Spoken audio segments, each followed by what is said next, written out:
YouTube has only one: s'mores indoors. Or a nightmare after last night's show. Art, it was that a meteor was heading straight for Earth, and NASA developed a plan to change its trajectory just by enough to make it miss Earth by a few miles. But about 10 minutes before it was going to pass Earth, NASA notified the world that they'd screwed up on their original calculations, and the meteor was actually going to miss Earth with no interference from man. But because of their error in calculations, it was now going to impact Earth. So it was going to pass on by, but since we screwed with it, we all died. There was a big flash, and then I woke up. Bad nightmare. Good show, though, Art. Sorry about that. And this I was shocked, surprised, and happy to see.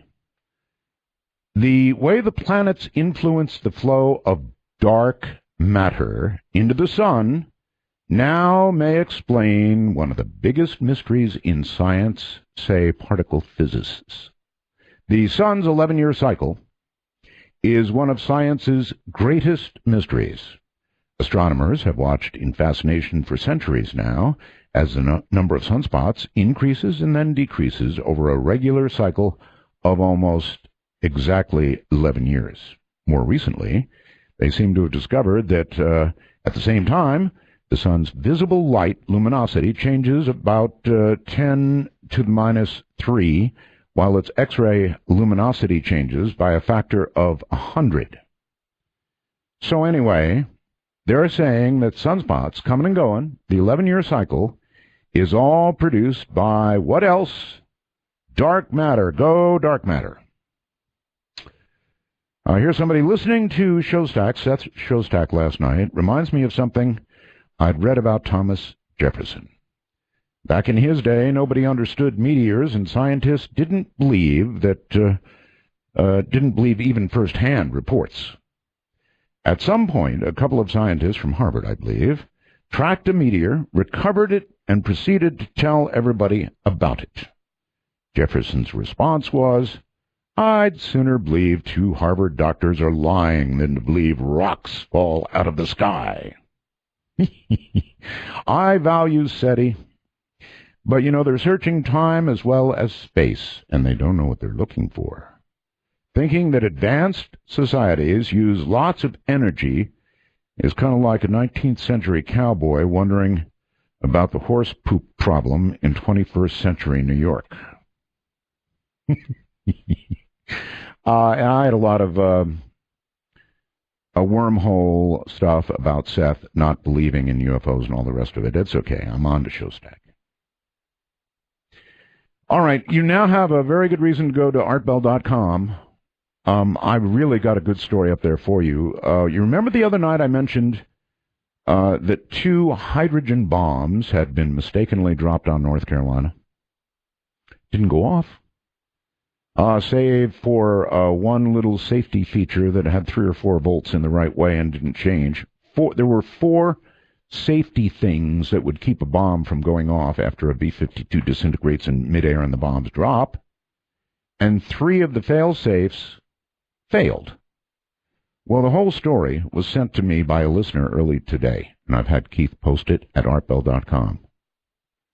Imagine that. All those years later, they say, oops, we dropped a couple of hydrogen bombs. Now, hydrogen bombs are really big. These would have been about 200 times bigger than Hiroshima and Nagasaki. So, in other words, goodbye a lot of the East Coast and goodbye forever. Or at least, many, many, many generations. You were about 3 volts or 4 volts separated from eternity. You can read about it on my website if you want to. Oh, the 90-minute cutoff. Well, this continues to be something that SiriusXM is working on. They said they will look into it for you. I even had somebody say, I downloaded something on demand or whatever it was, and it's still cut off. That's really crazy. So, We'll just have to wait and see what happens. They're working on it, doing the best they can. Remember I said that I think people are afraid of comets because it's in our DNA. I do believe that, by the way.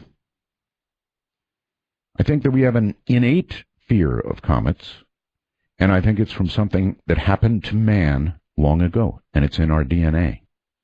Matthew Alper will like that concept because he thinks God is in our DNA too. Now, somebody writes, Art, being scared of things we don't quite understand or things out of the ordinary is a trait left over from evolution for survival. Our ancestors from eons ago needed things like this to stay alive. Weird-looking animal with big fangs? Stay away. Mountain man shooting flaming hot liquid? Strange. Stay away. Another one is kids being afraid of the dark. What do you mean, kids? I still don't like the dark. Anyway, what is that? Well, way back when things still went bump in the night, as if they don't now, if an infant was left alone in the dark, they should be so scared they remained silent. And then I really want to note this. The best book I ever read in my life was called Gravity. It was by a gal named Tess Gerritsen that I interviewed here on the air. Long-time listeners, you'll remember it. A lot of you, I bet, read that book. And a lot of you probably now are thinking, wow, it was made into a movie. No, There is a movie coming out about called Gravity. And strangely, it has a female up in a space station, just like the book we read, and yet it is not Tess Gerritsen's book. Just so you know ahead of time, and you don't go running in to see it because you read Tess's book. Not the same.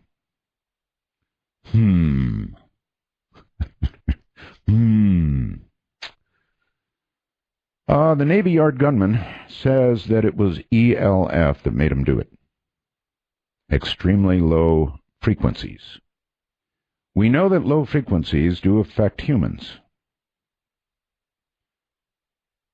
However, he was also, I had heard, hearing voices.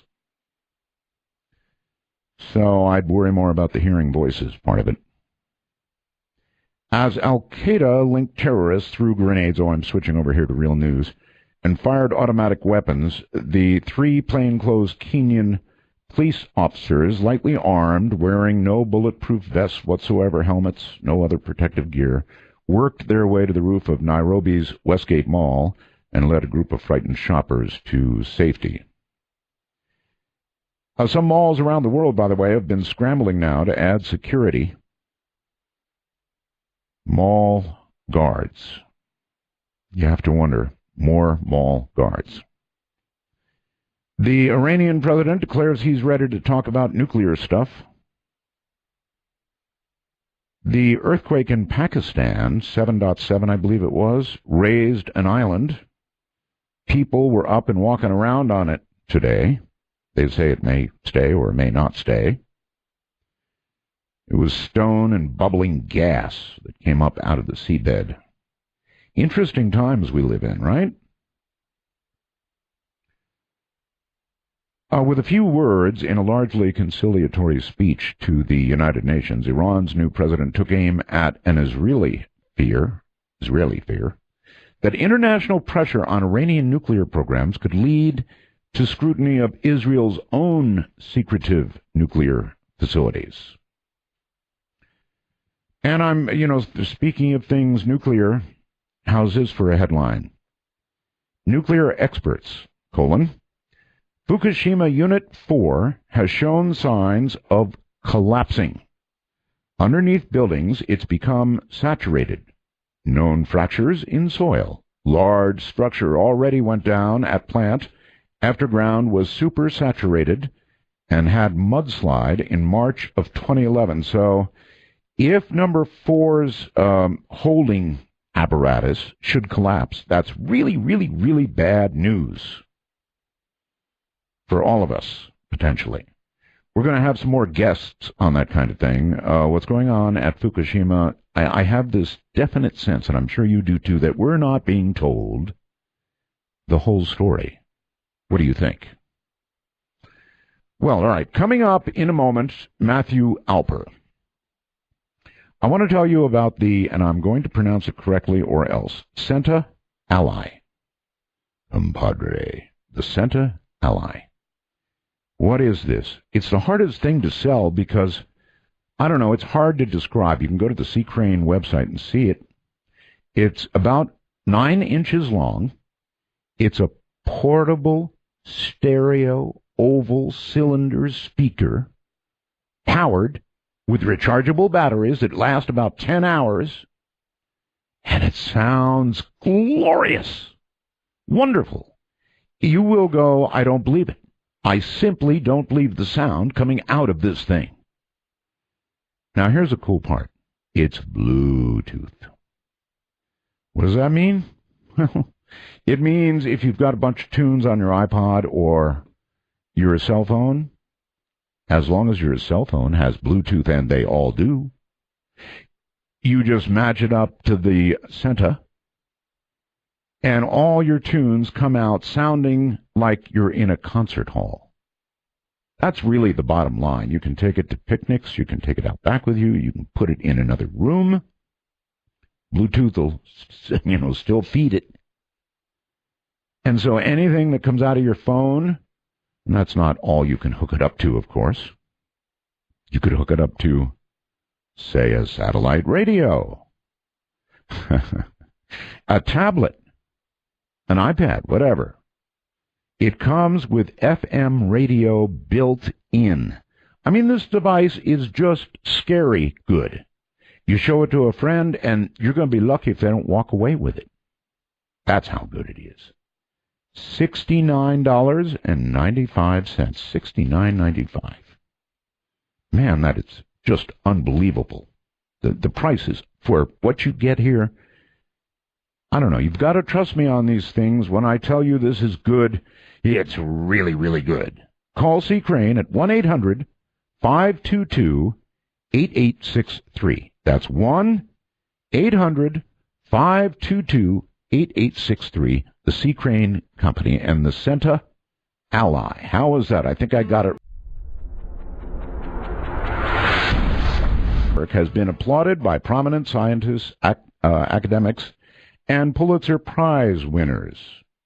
He has been cited in numerous magazines, appeared on a variety of radio and TV shows, lectured all across the U.S., and can be seen in the acclaimed featured documentary The Nature of Existence.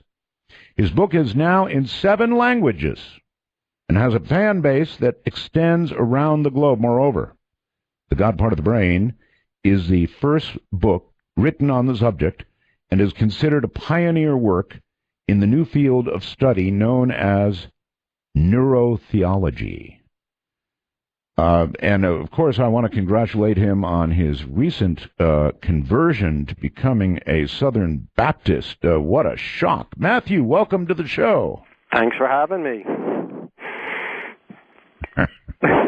I expected more. Southern Baptist, right? No, huh? Well, I've been doing a lot of speaking in tongues, so...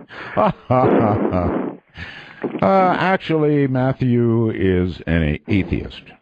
Am I right? This is correct. Yeah, an atheist.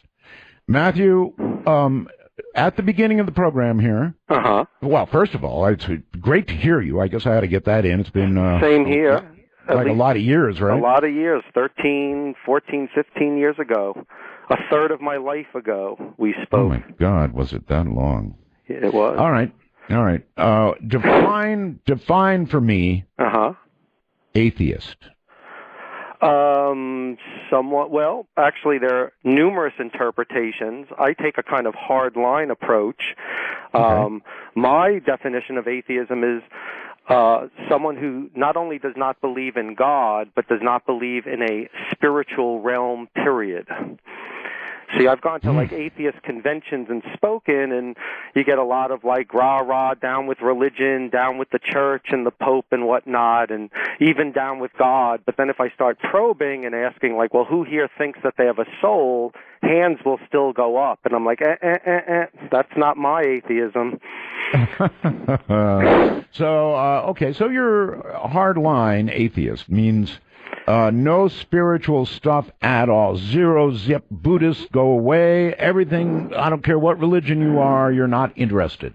Well, I basically believe in the physical realm. I don't believe that there's any type of transcendental reality that supersedes the physical. Are you sure? Are you sure about the physical?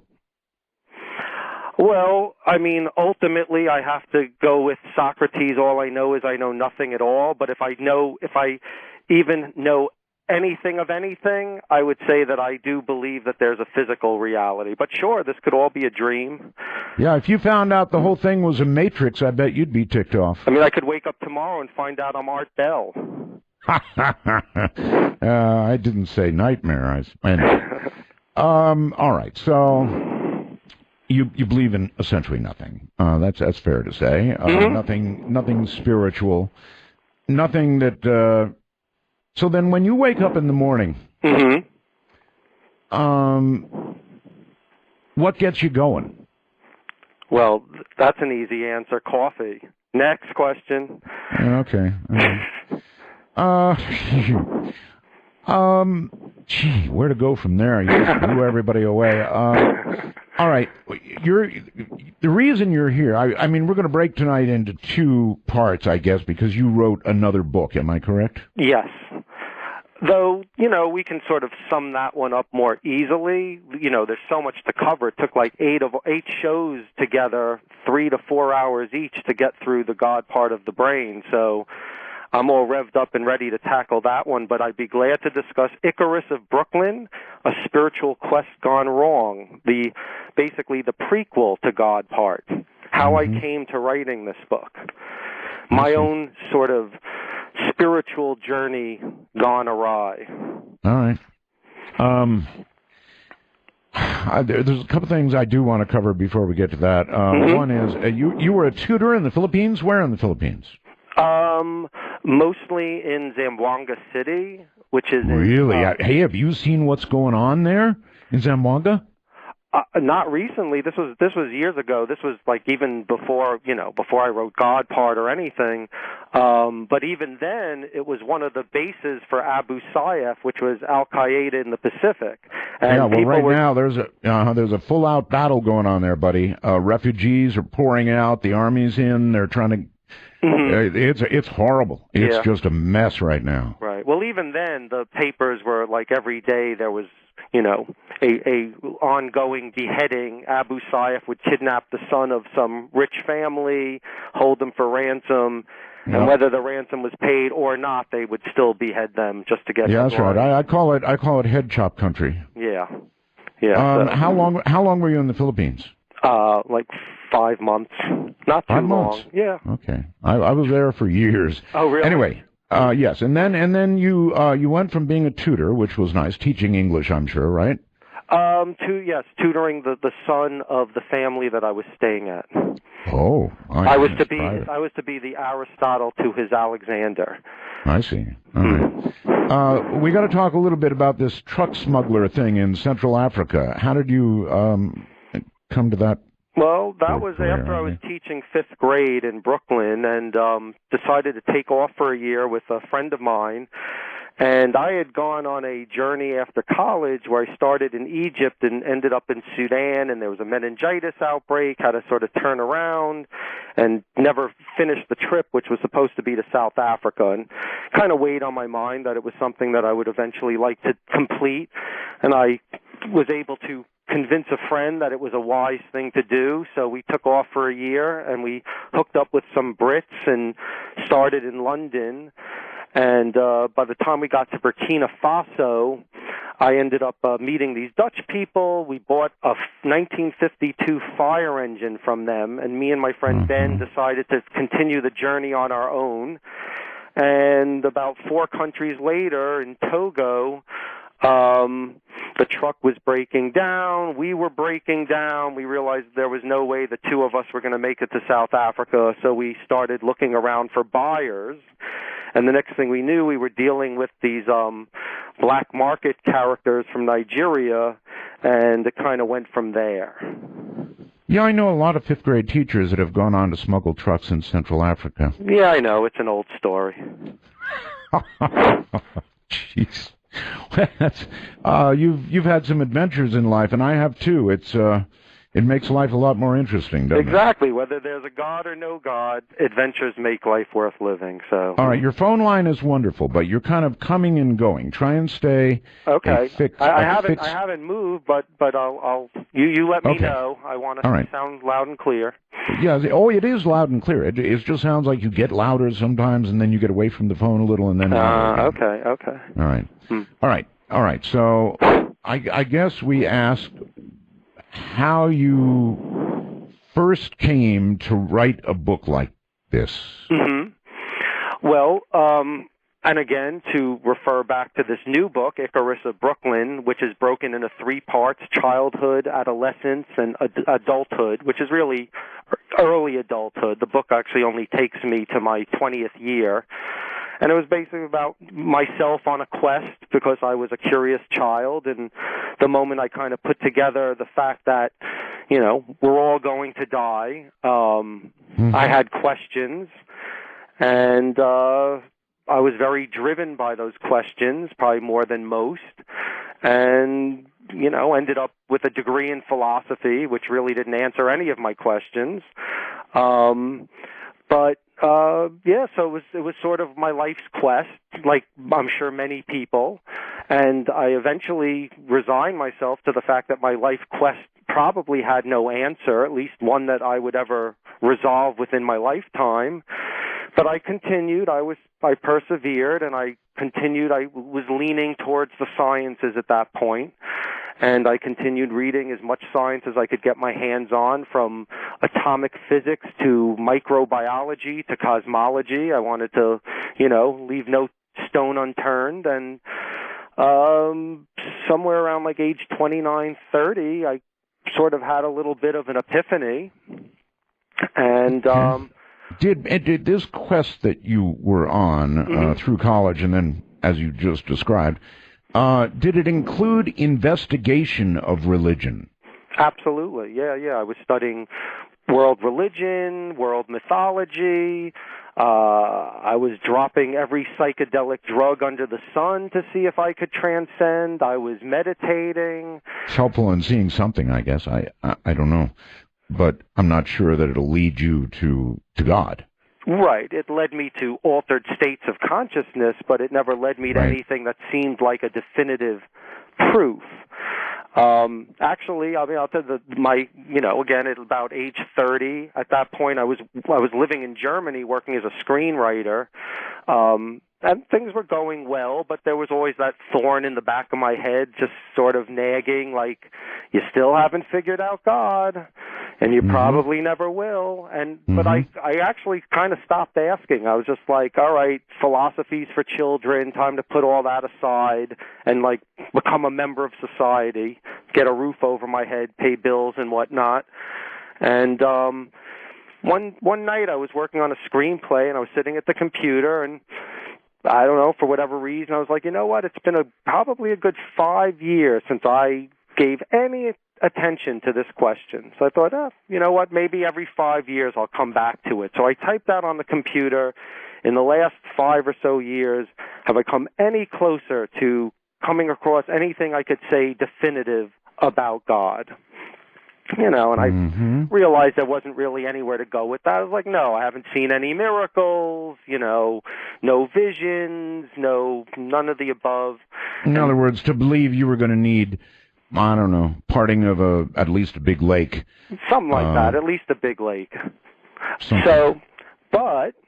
And then I had my moment where I looked at the sentence and I said, aha, there is something I can say definitive about God. And that is? It's a word. It's sitting on the computer in front of me. It can be read. In Braille, it can be touched. It can be heard. And moreover, it's a word that seems to exist in every culture on this planet. So I thought to myself, okay, I've got all this science under my belt. Let's go back a step. What does science have to say about words? Well, they're a human concoction that comes from the brain. And here's a word that comes from the brains of every culture from the beginning of man, no matter how isolated. People found in caves, people out in the jungles of every continent. They look up to the sky and they pray to something. So I said, okay. But I would think initially that would push you toward an investigation of why almost the whole world is worshiping one way or the other. Absolutely. Well, right. The universality was an important factor. So I said, okay, well, what does science say about words? Well, they come from the brain. And what does science say about words or anything for that matter that exists cross-culturally? Well, it's an inherited instinct. And thus began the quest for the God part of the brain, the part of the brain that compels us to believe in and perceive some transcendental quality in the world, to basically as a coping mechanism, to help us survive our unique awareness of death. Now, I'm jumping ahead of myself here, but... No, it's all right. I mean, that's the very center of what you're talking about here. Correct. You think that our brain concocts God, or that it may even be, we may be genetically disposed to do so, as a result of the innate fear, the overwhelming fear of mortality. Well, what I'm suggesting is that basically with the evolution of self-conscious awareness, which was the trait that made humans the most powerful species on Earth, it's what distinguished us from all other animals. Now, there are a few things that distinguish us from all other animals. There's our language abilities, our musical abilities, our math abilities, a variety of functions that emerged in the neocortex during the hominid evolution. Right. However, the one that stood out to me as the most interesting and the most compelling was self-conscious awareness. We're the only animal that recognize our own reflections, that can contemplate the meaning of existence and our place in it, that are aware of our own destinies and our own mortalities, that basically can experience existential angst, the knowledge that we and all of our loved ones are one day going to die. But again, you're saying it is that fear, the fear of mortality, of dying. Right. Well, what I'm saying is that causes us to reach out somehow or another and latch on to the concept of God. Okay, close, but not totally the picture, because what I'm saying is that as we were evolving as an animal during the hominid evolution, the various stages we went through of primitive man, from Homo erectus and Australopithecus and all of those sub-creatures that came before us, that as we were evolving and we evolved this sense of self-conscious awareness, that once we became aware of our own mortalities, even though, again, it made us the most powerful species on Earth, which is an important part of the formula, because it enabled us the power of self-modification. Because from now on, because we are aware of ourselves, let's say it gets cold, we don't have to wait like all the other species and sit back dumbly and wait for natural selection to give us a thicker coat of fur 5 million years later. We can say, ooh, I'm cold, and we can sew ourselves a coat in an hour. So we've been able to transform the planet as a result of that one trait, self-conscious awareness. But the drawback was it made us aware of our mortalities. And the anxiety that came, the existential angst that came with that awareness, I'm suggesting was so powerful, so overwhelming, that it may have wiped out the species had nature not selected a cognitive modification, basically a part of the brain that compels us to believe that there's this other realm out there, so that we now feel that even though the physical body will die, that this other part, this spirit, will persevere and live forevermore. So it's a coping mechanism. It alleviates the horror of knowing that we're going to lose everything we have. With other species, they can fight or flee their fears. There's nowhere to run or fight against death. So I'm suggesting that we are now hardwired. Our species has parts of our, just like we have parts of our brain that are responsible for musical consciousness, language intelligence, that if you damage those parts, you'll lose your musical ability or your language ability. Our abilities are connected to the brain. I'm suggesting that there are parts of the brain that, just as physical, and compel us to have this belief that there's this other realm out there, and which is basically what has birthed every religion and mythology from the history of man. So it's not like it compels us to believe. Our brains, it's wired into us. It's part of the software in our heads to have this sensibility. Like you were talking about the Matrix, if there was one of the plugs in the Matrix that was like the religion plug that basically had us perceiving reality from this peculiar bent that there's something else. And it kind of allowed us to deal with death and move on. And, so that's what I'm suggesting, that it's wired into us. It's not like a decision we make. All right, there have been a lot of years that have gone by since you presented this. Now, I think it's fair to ask you, MRIs, various ways of looking at the brain when people pray, when they're in meditative states. There must be some, by now, physical evidence for this God part of the brain, right? Heaps of it. I'm ready with all of it. My arsenal's prepared. Oh, well, then put something into the bow and let go. Okay. Well, I basically break the argument into four major points, or at least the proofs for it. The sociobiological, the neurophysiological, the genetic, and what I call the ethnobotanical. The reason I'm having him back is I don't completely disagree with him. Nor do I completely agree with him. Actually, to make myself clear, my attitude is this. I kind of believe in God. However, 68 years old now, contemplating my own mortality, could occur any minute. And I sort of feel this way. If there's a God, that's cool. And I'm looking forward to it. If there isn't, then I'll never be disappointed. I'll never know anything. It'll just be blackness, kind of like when you go to sleep, right? You're in a good, deep sleep, and there'll be nothing.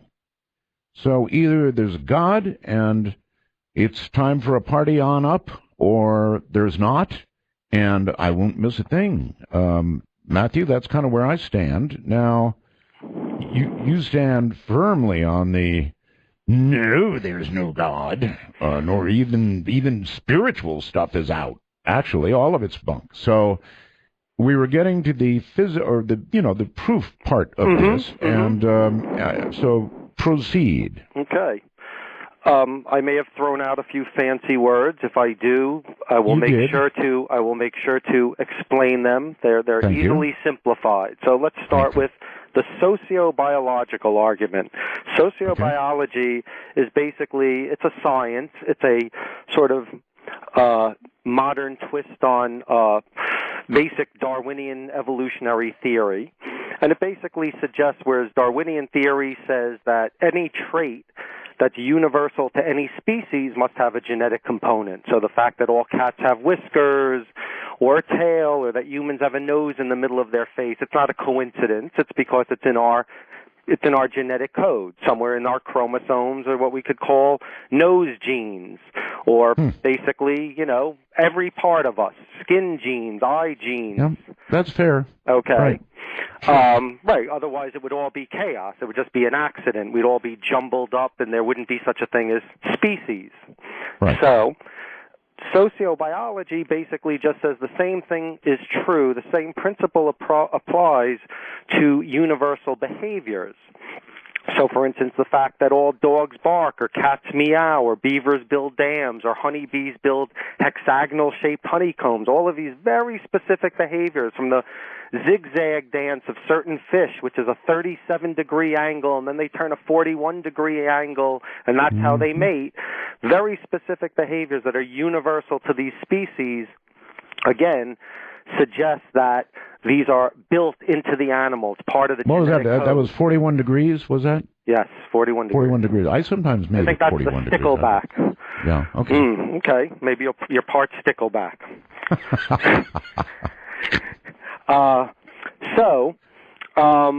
Essentially, the rule applies for any universal behavior of any species. It means that there must be a part of the brain, because that's where behavior comes from, that generates that specific behavior. And if there's a part of the brain, that would mean there must be genes responsible for making that part of the brain. So, for instance, the fact that all cats meow, even if you took a kitten away from its parents at birth and raised it by humans, it's still going to grow up to meow. So it's not a learned behavior. It's built into the animal. Okay. Here's the problem I see with this theory. Okay. As you presented. You're the problem. Okay, well, that's nothing new, but how so? Well, I mean, you're suggesting to me that no matter what, these genetic traits are going to drive you to do certain things, or to be a certain way, or to look a certain way, whatever. Mm-hmm. You're making this absolute argument. Well, here comes Matthew Alper, and you're not living up to it. How so? Well, basically, what I'm suggesting. What do you mean, how so? Come on. I'm trying. You don't believe any of this. You're saying everybody is driven universally. Okay, we'll get there. All right. Well, so get there. Leaps and bounds ahead of the picture here. Let's just start with sociobiology. Well, I had to complain a little. Okay. So, essentially, let's take, for instance, with humans, the fact that every human culture, no matter how isolated, is communicated through language, basically suggesting that we are a linguistic animal. It's part of our makeup. Well, now with the development of the neurosciences, we can look into the brain, and we know exactly where the language centers of the brain are. It's the Wernicke's area, the Broca's area, the angular gyrus. You damage one of those parts, you bang your head, you get a tumor in that area, you'll lose some part of your linguistic ability. It's called an aphasia. So, proof that these behaviors are generating from within the brain. So I took that principle and applied it to the fact that every human culture, from the dawn of our species, no matter how isolated, has believed in some form of a spiritual realm. The moon, something, spirits, whatever, some form of a spiritual reality, has prayed to something. Right. So suggesting that it must be built into us, that somewhere in the human brain there must be parts of the brain, what I informally refer to as the God part of the brain, that compels us to have these spiritual beliefs and to create religions around those beliefs. So, again, the universality is actually one of the proofs that there must be a part of the brain that generates these perceptions. Okay, so then there's the neurophysiological proof. I don't know if that boils down to proof. That boils down to, here's what Matthew thinks. Okay, fine. Well, it's in scientific terms, the science is basically, you use sociobiology as a validation. If you can find a behavior that's universal in an animal, most scientists will say that that's generally a sign that it's built into that creature. It's an inherited reflex. But, but I could use the same argument, Matthew, to say the universal nature of it makes the other argument as well. Okay, and again, we'll go there. This is all a warm-up. I'm just building up the argument here, and then we can discuss sort of in detail. But yes. Yeah, but when you say proof, I want to feel cinder blocks falling on my feet. Okay, here comes some cinder blocks. All right. Okay. The next part is the neurophysiological argument, and this is now connecting. So here I am just building up to suggest that maybe this is in our heads, that maybe the fact that it's so universal would suggest that it's coming from part of the brain.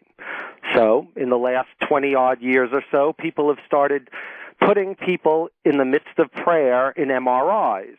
Right. They've done it with Franciscan nuns, Buddhist monks, and basically at this point, the hyper-religious of every belief system out there. And what they find is the same thing happens if you meditate or pray, or you are in the midst of what you might call a religious or mystical experience. Okay, what happens if you're having one of these experiences based on the findings of MRIs is that a couple things happen. One, for instance, your brain's amygdala, part of the limbic system, which is responsible for generating fear and anxiety, gets a decreased blood flow. One of the universal descriptors of a spiritual experience is a sense of euphoria, bliss, tranquility. Normal fears and anxieties are dissipated. It relaxes us. So we kind of have like a built-in drug in our heads. If we think about God... Stop for a second. Stop. You said a decreased blood flow to the amygdala. All right. What would science predict... what effect would science predict that a decreased blood flow to the would have? Well, the amygdala is the part of the limbic system. It's part of our brain that generates fear and anxiety. Oh, okay. So relax. Exactly. Okay. That's one of the symptoms. Another is the brain's parietal lobe, which is responsible for generating spatial and temporal consciousness, also gets a decreased blood flow. So we're left feeling this ethereal sense of timelessness and spacelessness. Our normal boundaries of reality start to wane, and we're left feeling then another symptom, the brain's right frontal lobe, also decreased blood flow. They found that that's where generally where ego, where personality is generated. People who suffer from something called Pick's disease, which is a deterioration of that part of the brain, lose their normal sense of self. Their tastes change, their sense of identity is altered. So when that part of the brain gets a decreased blood flow, our normal ego boundaries are dissipated. We no longer feel like me, we feel like one with the universe. So again, these are all physical things that happen if we meditate or pray that leave us feeling a certain way. So the brain is geared towards these behaviors to leave us in a certain state, to alter perception. All right. I'm willing to concede these changes that you have described in the brain. However, what's wrong with suggesting that when you get in that state, when you get in a spiritual state, whatever it is you worship, that that entity is not producing these changes in your brain that are causing you to feel this way? I mean, which entity? Because they've done these experiments on people from every religion. So it would mean that basically any belief we can come up with. If I believe in the great big bird in the sky, he must be real because I'm having the same effect as someone who's praying to Allah or Jesus. Hail Big Bird. Hail Big Bird. So, okay, that's point one. Then you've got this guy, Dr. Ramachandran at UCLA, who found, he was doing research on epilepsy, and he found that there was a group of epileptics who suffered from what was called temporal lobe epilepsy. And people who suffered from this specific type of epilepsy, first of all, 25% of them tend towards hyper-religiosity. So he was finding that people who had temporal lobe epilepsy, 1 out of 4 of them were somehow coincidentally hyper-religious people. Moreover, they were reporting that during their seizures, they were having intense religious experiences. And as a matter of fact, reading from their Bible or hearing things that in any way reminded them of their religion, choir, choruses, or whatever, could stimulate the seizure, in which case they would come out of it feeling like that they had a religious experience. To support that, there are 2 scientists, 2 doctors, Saver and Rabin, also at UCLA, who were neuroscientists and historians and started looking back and doing some research and finding that a lot of the world's prophets suffered symptoms that seemed to indicate that they were potentially epileptics, from Joan of Arc to the Apostle Paul to Muhammad. In historical writings, there seems to be evidence that they suffered from epilepsy. Dostoevsky, for instance, who was an epileptic, he wrote in his book The Idiot, he wrote, and I quote, I have really touched God. He came into me. You healthy people cannot imagine the happiness we epileptics feel seconds before we suffer from one of our attacks. Again, all suggesting that this is a brain state, not like God's literally entering these people, but that their brains, which, albeit a little bit broken, somehow in that breakage, it's prompting, it's inducing a religious experience, but it's coming from a dysfunction.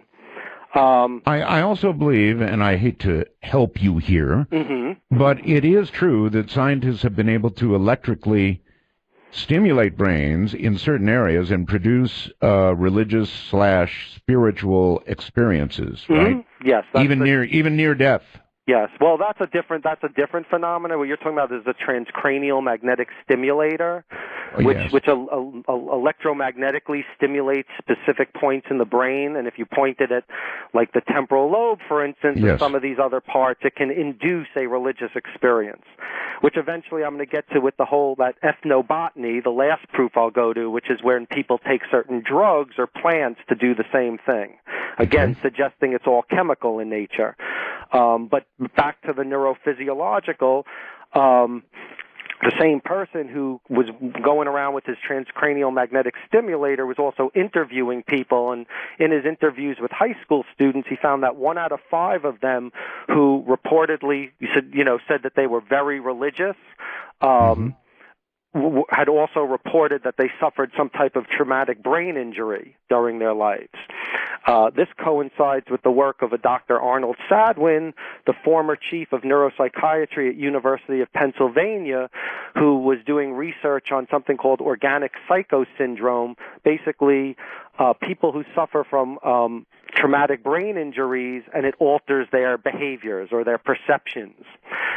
He found that there were people, and he was one of the first people who wrote to me after hearing me on your show saying, I've been doing this research for years, and you made it make sense, because I could never understand why families of people were saying, he suffered a head injury and suddenly he's super religious, or he was super religious and now he doesn't go to church or couldn't care less. That people can suffer from religious organic psychosyndromes, or if you're banged in the head, it can suddenly turn you into a hyper-religious person or a non-religious person, depending on where you started from. Again, all suggesting that these are just based on the mechanics of the brain as opposed to some ethereal reality beyond us. That it's all an extension, a manifestation of what's going on inside of our heads. So more or less, and I could keep going, but that's generally the work that's been done to suggest from a neurophysiological standpoint that again, God is in your head and not outside of it. Have you done any research at all into why it is that people from New York, and specifically Brooklyn, irritate the hell out of people in the rest of the country? It's an ongoing investigation. I'll let you know when we get results. It really is true. I mean, on top of everything else, I remember on the old shows we had, I would get these emails afterwards raging. And then at the bottom, they'd always put, and besides, I can't stand his New York accent. Yeah, well, sorry about that, people. Deal with it. Yeah. Okay. Now. Okay. Shall I continue? You separate, right? Religion and spiritualism. Well, basically, I write that there are two distinct instincts going on here, two separate regions in the brain that are doing two separate things. So I basically break it into the spiritual instinct and the religious instinct. So spirituality and religiosity are two separate things. So yes. Separate part of the brain or same? Separate parts of the brain. So, for instance, most of religiosity, people who really talk about their religion or God, like these temporal lobe epileptics, it seems to be coming from the temporal lobe, whereas the spiritual experience, which is a different thing, it's that sense of calm, of oneness with the universe, God consciousness, etc., that's based in a combination of like the amygdala, the parietal lobe. It's a different experience. So basically there's two things coinciding at work here. you've got the capacity for us to have these experiences where our normal ego boundaries are reduced and we feel one with the world, one with the universe, maybe one with God. So through these experiences, we're left feeling that we're connected to something higher. So based on these feelings that prompt beliefs, we then, through the religious instinct, which is more responsible for creating political institutions, for creating laws and rituals and customs, for mythologies, for basically solidifying those spiritual experiences we have, which are more sensory in nature, and consolidating them into sort of a mythical paradigm, which has politics and customs and rituals and rules we have to abide by, which give us a sense of community, a sense of belonging, and a sense of purpose. So that's why you can have people who might report that they're very religious, they're very involved in going to church and the rituals, but they wouldn't necessarily describe themselves as spiritual. And you have other people who say, I'm highly spiritual, but I'm not at all religious. A lot of people say that. Yeah. So meaning they can connect with the experience of like the oneness with the universe, and that if they meditate or pray, it relaxes them. They feel, they feel one with God. All right, they cannot embrace God, but they can embrace some form of spiritual. Well, in some cases, it might be God. It doesn't mean like religion. It doesn't mean that you can be. It doesn't mean that spirituality negates God. It just means that you believe in some aspect of a spiritual realm, but you might not abide by any particular rituals. You might not feel you need to go to church or confess to a priest or any of the above, but you still feel that you're connected to the spiritual realm. All right, so if we were to examine your brain, we would find your amygdala flooded with blood constantly, right? You'd probably just see like Bugs Bunny chasing a turtle. I'm actually not really trying to be funny here. It seems to me that if you can prove one thing, then you should be able to take somebody such as yourself, a true non-believer, and prove the other, and show the blood flow continues as normal. There's no lessening. You're not relaxing. You're going 100 miles an hour as usual. You only lead me to chapter 12. Why are there atheists?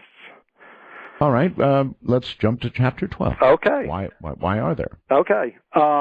Well, basically, for every physical trait we possess, we fall into a bell curve. You take any given population, let's say a random sample of 1,000 people, and you measure them, let's say a physical trait like height. Basically, the majority will fall into the category of what we will call average height, the bulge of the bell curve, and on the tapering extremes, there might be 10%, let's say, who are shorter than the norm, and 10% that are taller than the norm. Again, I have a bulging bell curve. I have a bulging bell curve. Well, I'm sure that makes your wife very happy. No, that's not that one. Anyway. Okay. Anyway, so let's take something, a more abstract trait like musicality. Same thing. You take a random sampling of 1,000 people from any culture, and you investigate their musical abilities, and you'll find the same bell curve will ensue.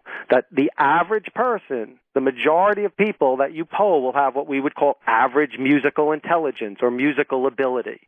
They can hum a tune. If you clap in rhythm, they can copy you. But on the tapering extremes, they're going to be, let's say, 15% on either side who are going to be either tone deaf on one end and musical savants on the extreme of the other end. All right. I don't think it makes any difference. Now, for example, I have zero musical talent, Matthew. However, I would report to you this. When I listen to music that I love, I have something that approximates a spiritual experience. Okay, I fall into a similar category. But again, musicality, it's a complex trait. It's not just one thing. So there's ability to comprehend music. Like there might be someone who's a genius as a music critic, but he'll never play a tune. You give him a guitar and you might as well give it to my cat. So, yeah, but I'm saying it's kind of like a spiritual experience. It really is very close to it. changes your outlook on life. You can sit and listen to music and go from an angry state to a relaxed state to perhaps even a joyous state. Okay. Well, I'm not an expert on musical consciousness and musical intelligence, but there are whole books written on it, and they've done the same kind of MRI experiments, and absolutely, music changes the brain. There you go. Yeah. You listen to, you listen to a John Philip Sousa march, and you get people riled up, and they go out and they fight for you. You play, some more peaceful, contemplative classical music, and it relaxes people, or they feel sad. So music can generate all these various emotions, but generally speaking, let's say in terms of musical talent, the same bell curve emerges. Again, it's a physical trait. It comes from a part of the brain, and it's a result of genetic variance. We're all different. We all, but we fall within a curve for every physical trait. The same thing applies to spirituality and religiosity. So, though the majority of the world, of our species, has what we could call average spiritual/religious intelligence, an average capacity to believe in something, to pray to something, on the tapering extremes, you have a portion of any given population who are going to be hyper-religious. They're going to be the people, giving heartfelt sermons at the pulpit at 10 years old. They've got the spirit born into them. And then on the other extreme, you're going to have people who just are religiously tone deaf. They don't get it. They don't care. It doesn't play any interest in their life. They're more interested in going fishing, fixing their car engine, whatever it is that turns them on. Wow. But they don't get God, and they couldn't care less. So again, because of the physicality, the physical nature of this perception, not everyone is religious. Just like not everyone is musical. It's part of our nature, but whatever our nature is, not everyone is any one thing. Okay, I'm curious about something, Matthew, and you may not have the answer to this. Okay.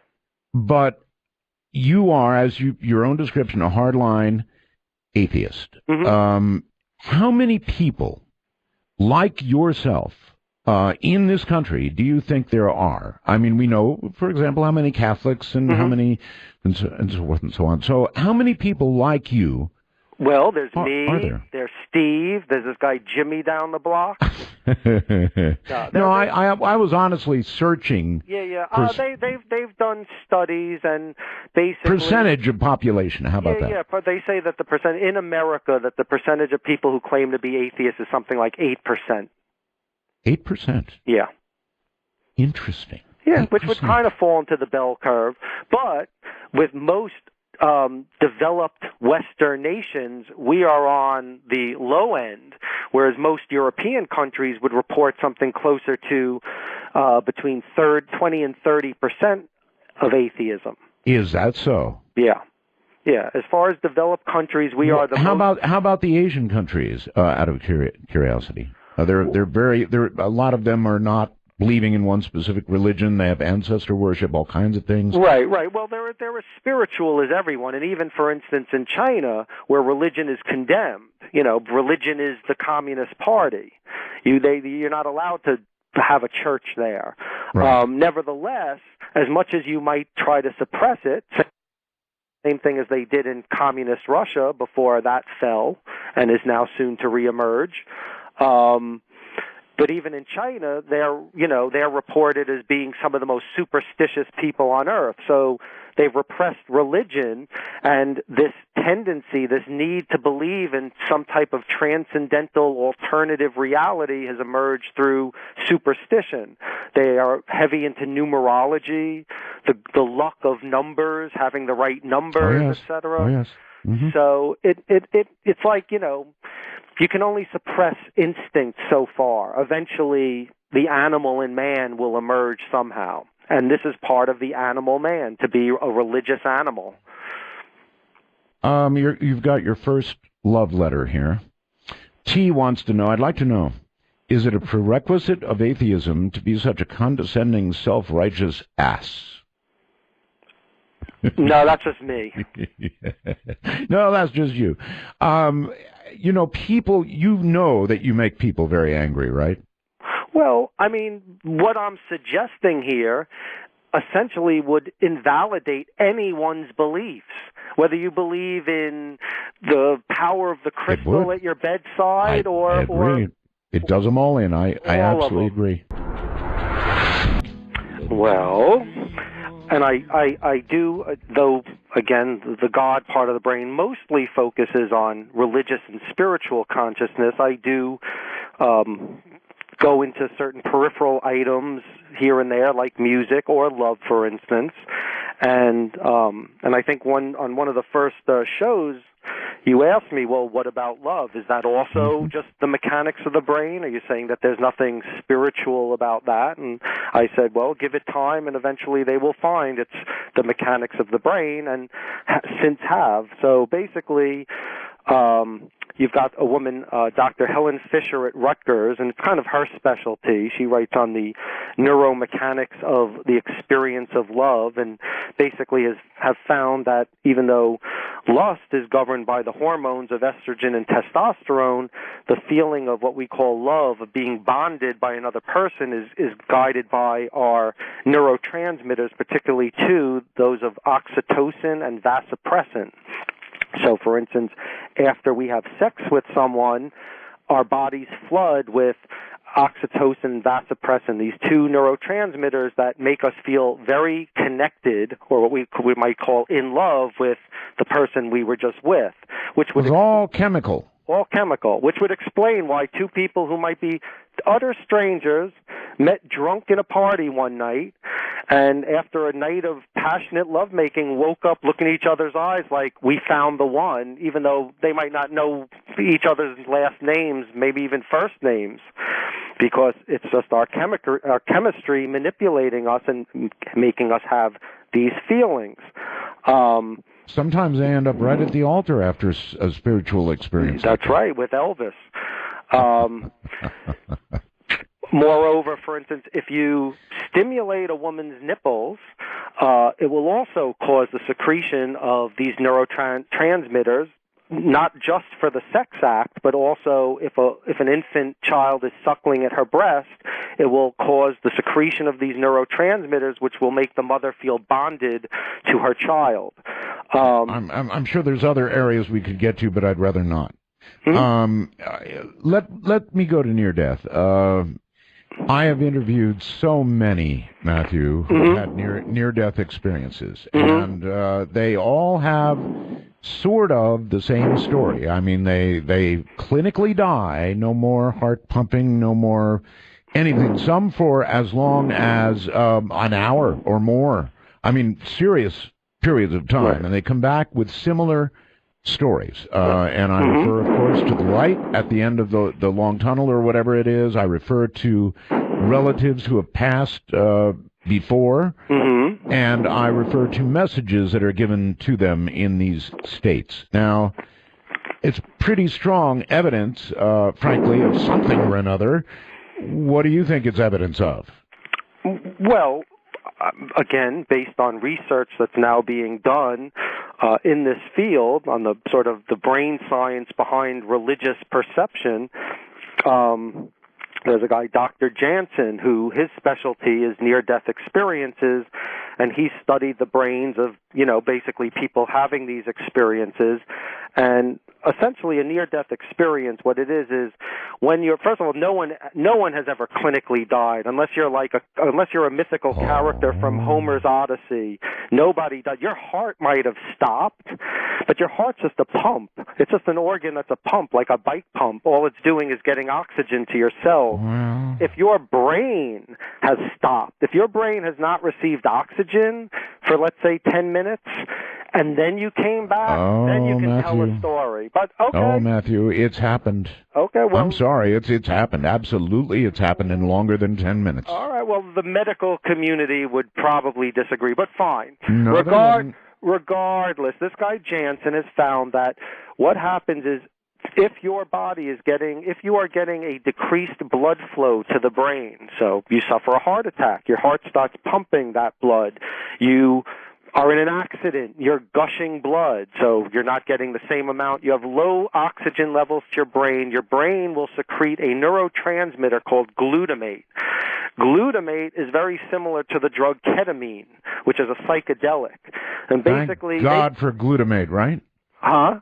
Thank God for glutamate. For glutamate, yes. Mm-hmm. Well, what it does is it does a few things. One of the things it does is it makes your body start pumping out endorphins, so it relaxes you. Right. So let's say you were in an accident, you've been gassed somewhere, and you're losing blood.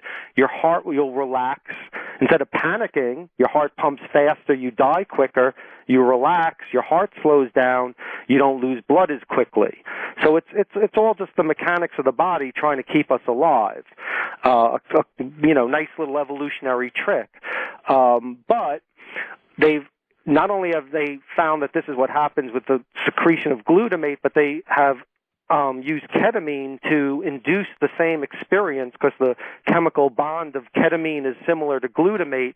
And if you give people glutamate, you can induce a near-death experience. And one of the things he found, for instance, is when the brain secretes glutamate, the optic nerve is triggered. So basically, whether your eyes are closed or not, you see a white light. Your being is filled with a sensory perception of white light. And then probably what's going on is the rest of the neuromechanics involved in religious experience. Maybe your temporal lobe is being stimulated, so you're having experiences of God and religion. But a couple things. One thing is the universality, the fact that the descriptors are the same regardless of culture, would lead me to believe that it's a facet of our biology. And moreover, you could have 10 people from 10 different religions, and they'll tell you at the end of their tunnel they saw Allah, and the next guy saw Jesus, and the next guy saw Moses, and the next guy saw Zeus, and the other guy saw Odin. So are all of them real, or is it just the way that the brain operates that it triggers in our heads to have these perceptions of what we were taught that God is?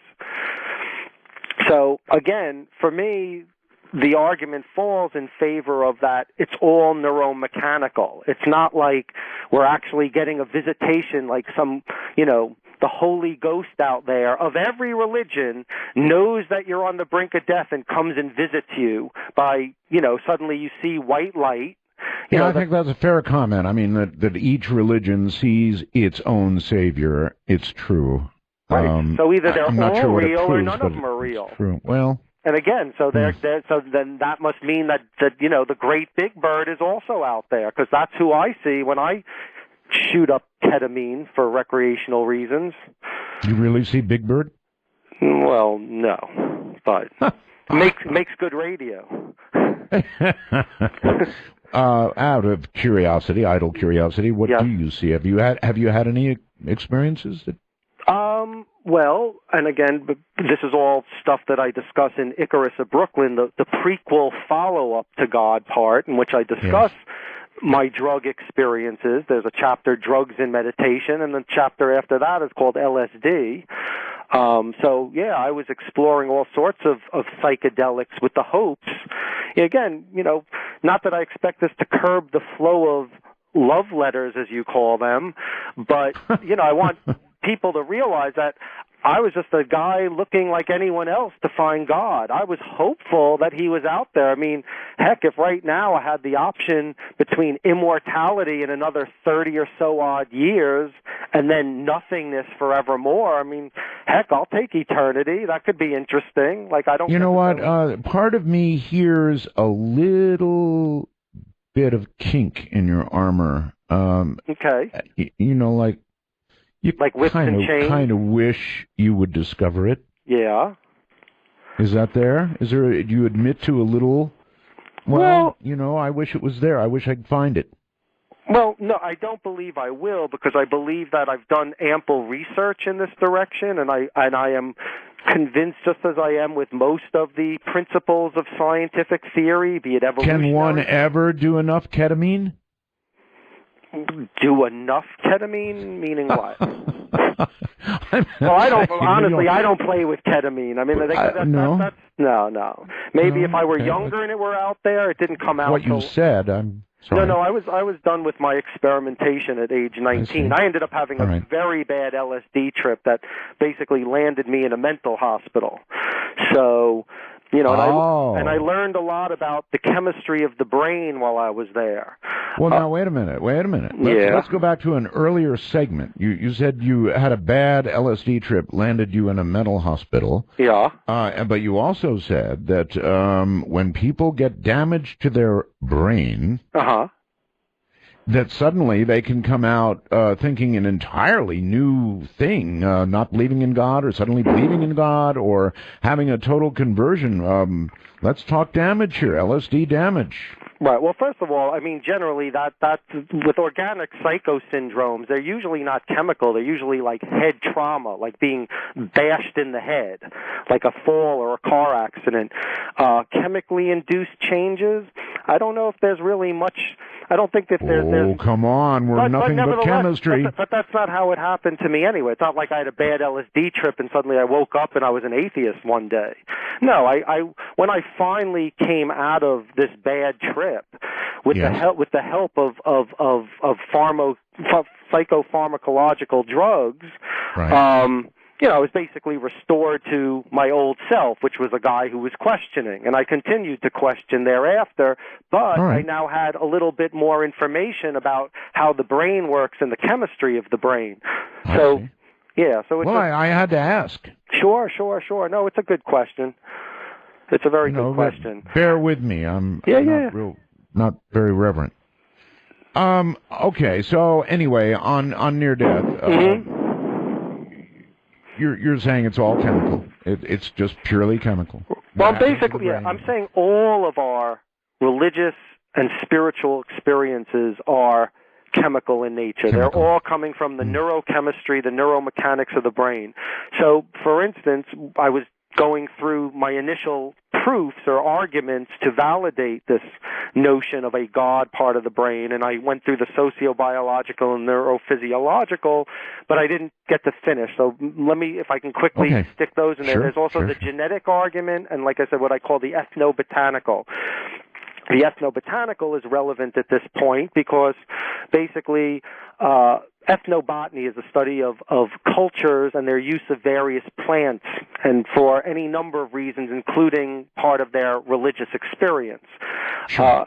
Various cultures have used what are called entheogens, substances which are used by different cultures to induce a religious experience. So you have everything from, the Scythians using cannabis, to the Africans using ayahuasca, to the Aztecs using mescaline, which they refer to as the food of the gods, all to induce a religious experience. And this is, again, a universal. So, again, basically suggesting that if you can take a substance and it can make you see God, that would suggest that it's the chemistry of that substance that altered the brain in a specific way, not like you had a visitation. Like God came from a cloud up in the sky, he saw that you popped a pill or ate or chewed on a plant and decided to come down, whether it be in the form of Zeus or Odin or Allah or the great spirit bird, whatever you want to call it. Again, this is all, I would believe, validation that it's coming from the neuromechanics of the brain as opposed to an actual visitation from our spiritual realm.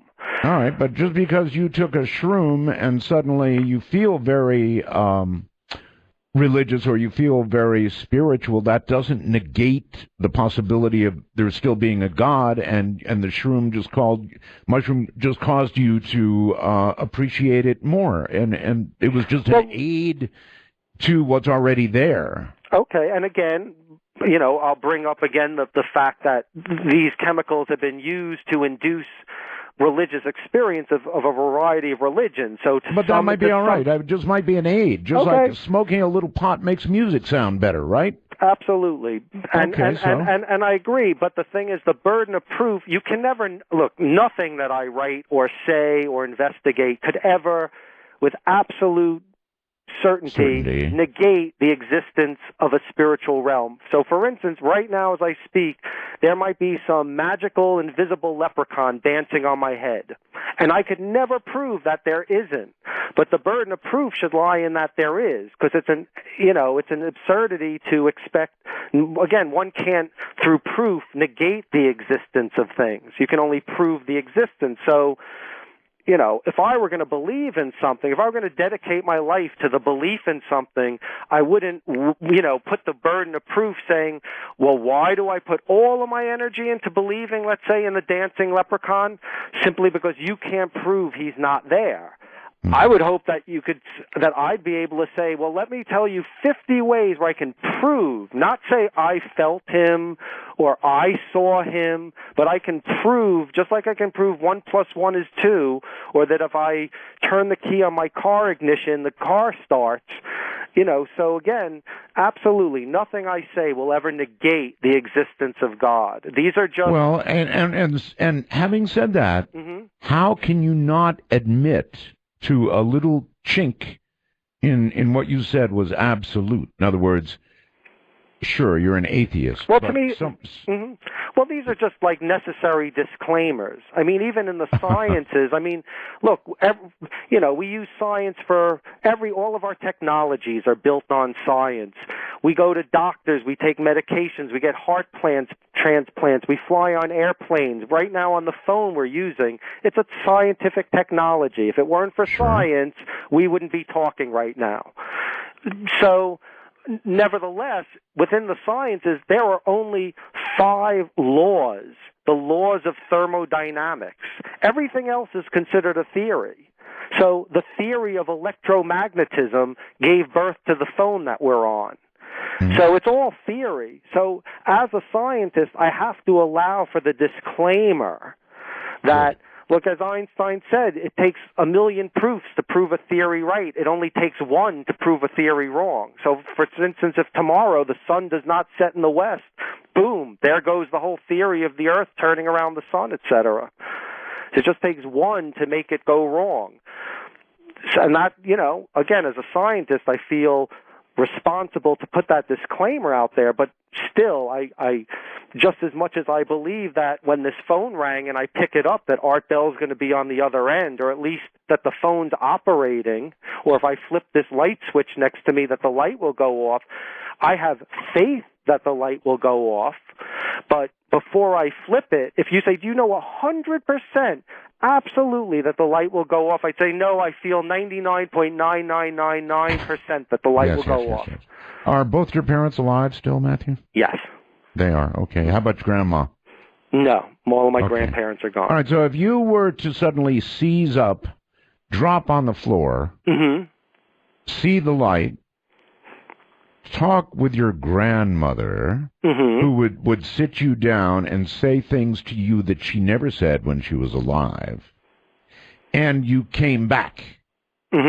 I guess when you revived and you felt a little better, you'd say, damn chemicals. I'd say cool hallucination. I felt the presence of Grandma. It sounded like she was talking to me. She told me some story about, the time she played poker with Aunt Leah. So that wouldn't be enough. Well, just because I had that perception, I don't even know if she played poker with Aunt Leah, but in my brain, that's what happened. Now, if I passed out and came out of a coma and said, you won't believe this, I had this wild hallucination of and they stopped me and said, yes, we saw it too. We were at your bedside, and suddenly the spirit of Grandma appeared, and she told us about how she played poker with Aunt Leah, then I'd be like, okay, this just got I got a better one, Matthew. How about you die? Your grandma says she lost her house to Aunt Leah years and years and decades ago. She actually lost her house, and you had no knowledge of that. You came back, and you related your experience. They said, oh, yes, she lost her house. Never told you about that one. How about then? I would just say either I don't recall when she told me that, or somewhere sitting in my subconscious was the realization that she sold her house, and I kind of forgot about it until I had this hallucination. But You know what I think? I think that atheism for you is more than it's a religion. No, it's a lack of belief. Well, for you to say you wouldn't react, you'd somehow write it off. Okay. Now, look, that's not logical, Matthew. Look, there are people every day. Let's just say, now every society has their own mythology. So let's just say in the Christian world, Christians who truly believe in the word of the Bible, so who are true creationists. And in their conscious reality, creationism is the way that the world came about, that 5,000 years ago or whatever it was, in 7 days God created the world. That is as real to them as you're suggesting the hallucination or, this fact that my grandmother came to me, or that it's somehow a faith for me. The faith for me isn't atheism, it's science. And science represents the lack of that belief. So, for instance, you could say... How would your belief in science dismiss the fact that you had received some information that you could not possibly have received in any other way?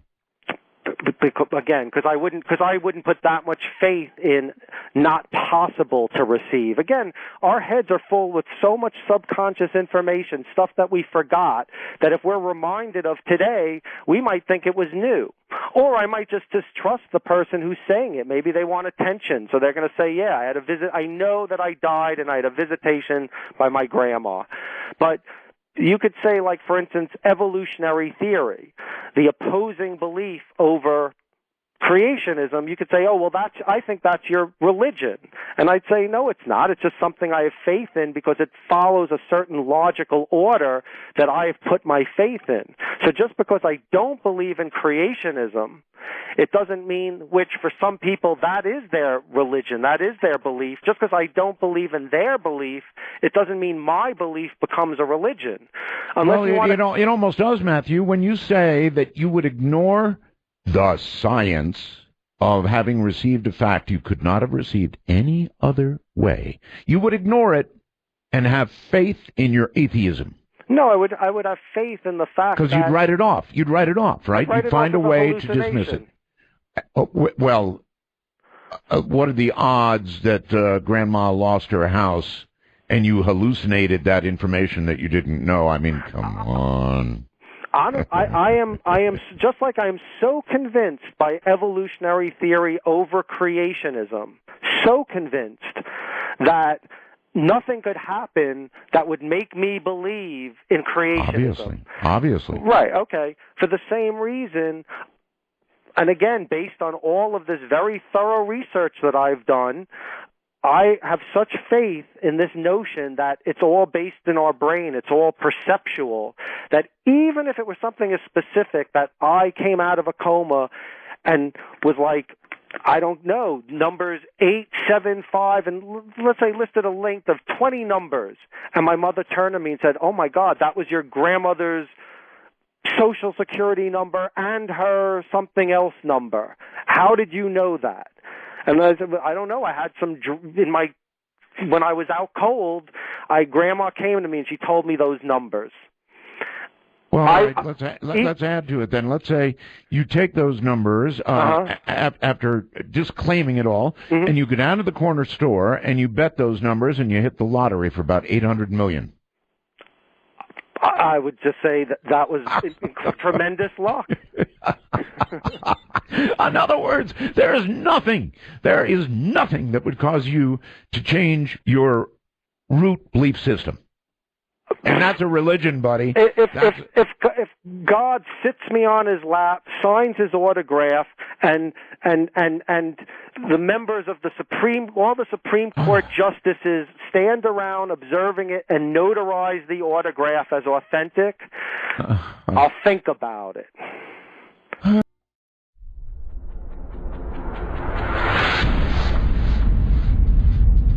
Oh, we were so frustrated. The computer we have was dropping constantly in the middle of your show and dropping and dropping and dropping. Turns out it was because of the Wi-Fi signal. So listen to me. Please listen to me. The Super USB Wi-Fi Antenna 3 will end those troubles. Whatever you get for a Wi-Fi signal now, this will like triple it, quadruple it, big time. All you do is plug this baby into the USB port of your computer, add a little software, and voila, you are seeing Wi-Fi signals from far away. If you're a trucker, it's a rod with a 15-foot wire on it. So, it's got a couple of little suction cups, and you stick it to your window. And now you're seeing Wi-Fi really far away. And, of course, what you're near, you're going to get so well.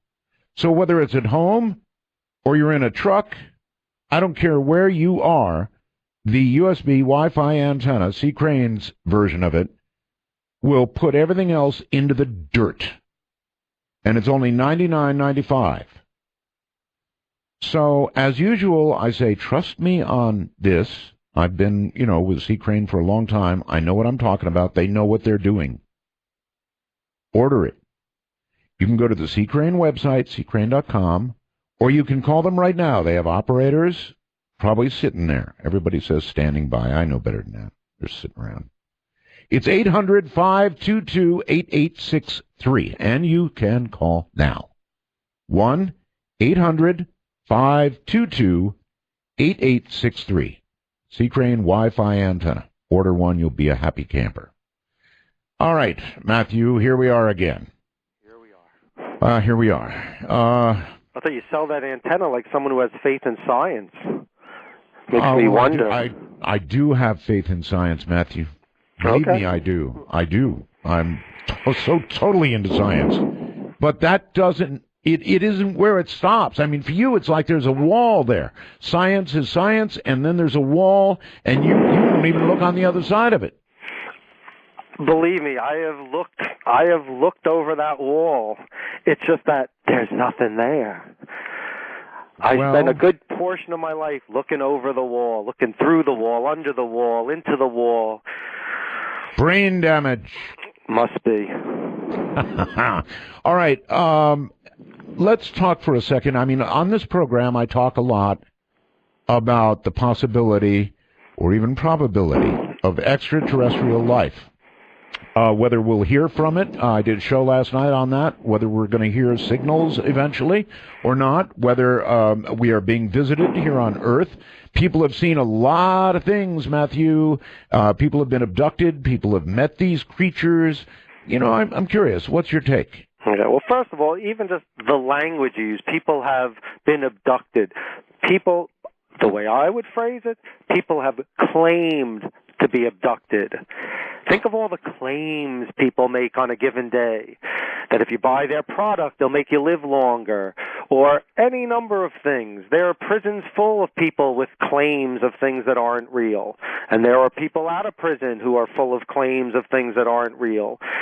That's the nature of man. So, and then some claims are real. And yes, and some claims are real, but when they can't be backed up by, and here we have in this cage the actual alien. Meet Fred, the alien, and we get to speak to him. Or the spaceship lands in New York City, and we all get to see it. We all get an equal anal probe, not just Jimmy in the cornfield. Yeah, I hope it does land in New York. Why not? So in other words, you reject. So in other words, you reject anything of the sort. No, I do not. Alien life, to me, does not fall within the guidelines of spiritual reality. As we know, organic forms do appear, such as us. So it's within the realm of the possible. Can't deny. Well, I'd go beyond that. We're finding exoplanets everywhere now. In other words, planets like Earth. And the odds of life evolving elsewhere, scientifically, Matthew, are pretty damn high. Well, we've yet to find one. So as much as it might be speculated, at least within our own solar system, we've yet to find definitive life. So, okay, here's my take on alien life. Do I believe that somewhere in the universe organic forms have emerged besides man? I would probably say yes.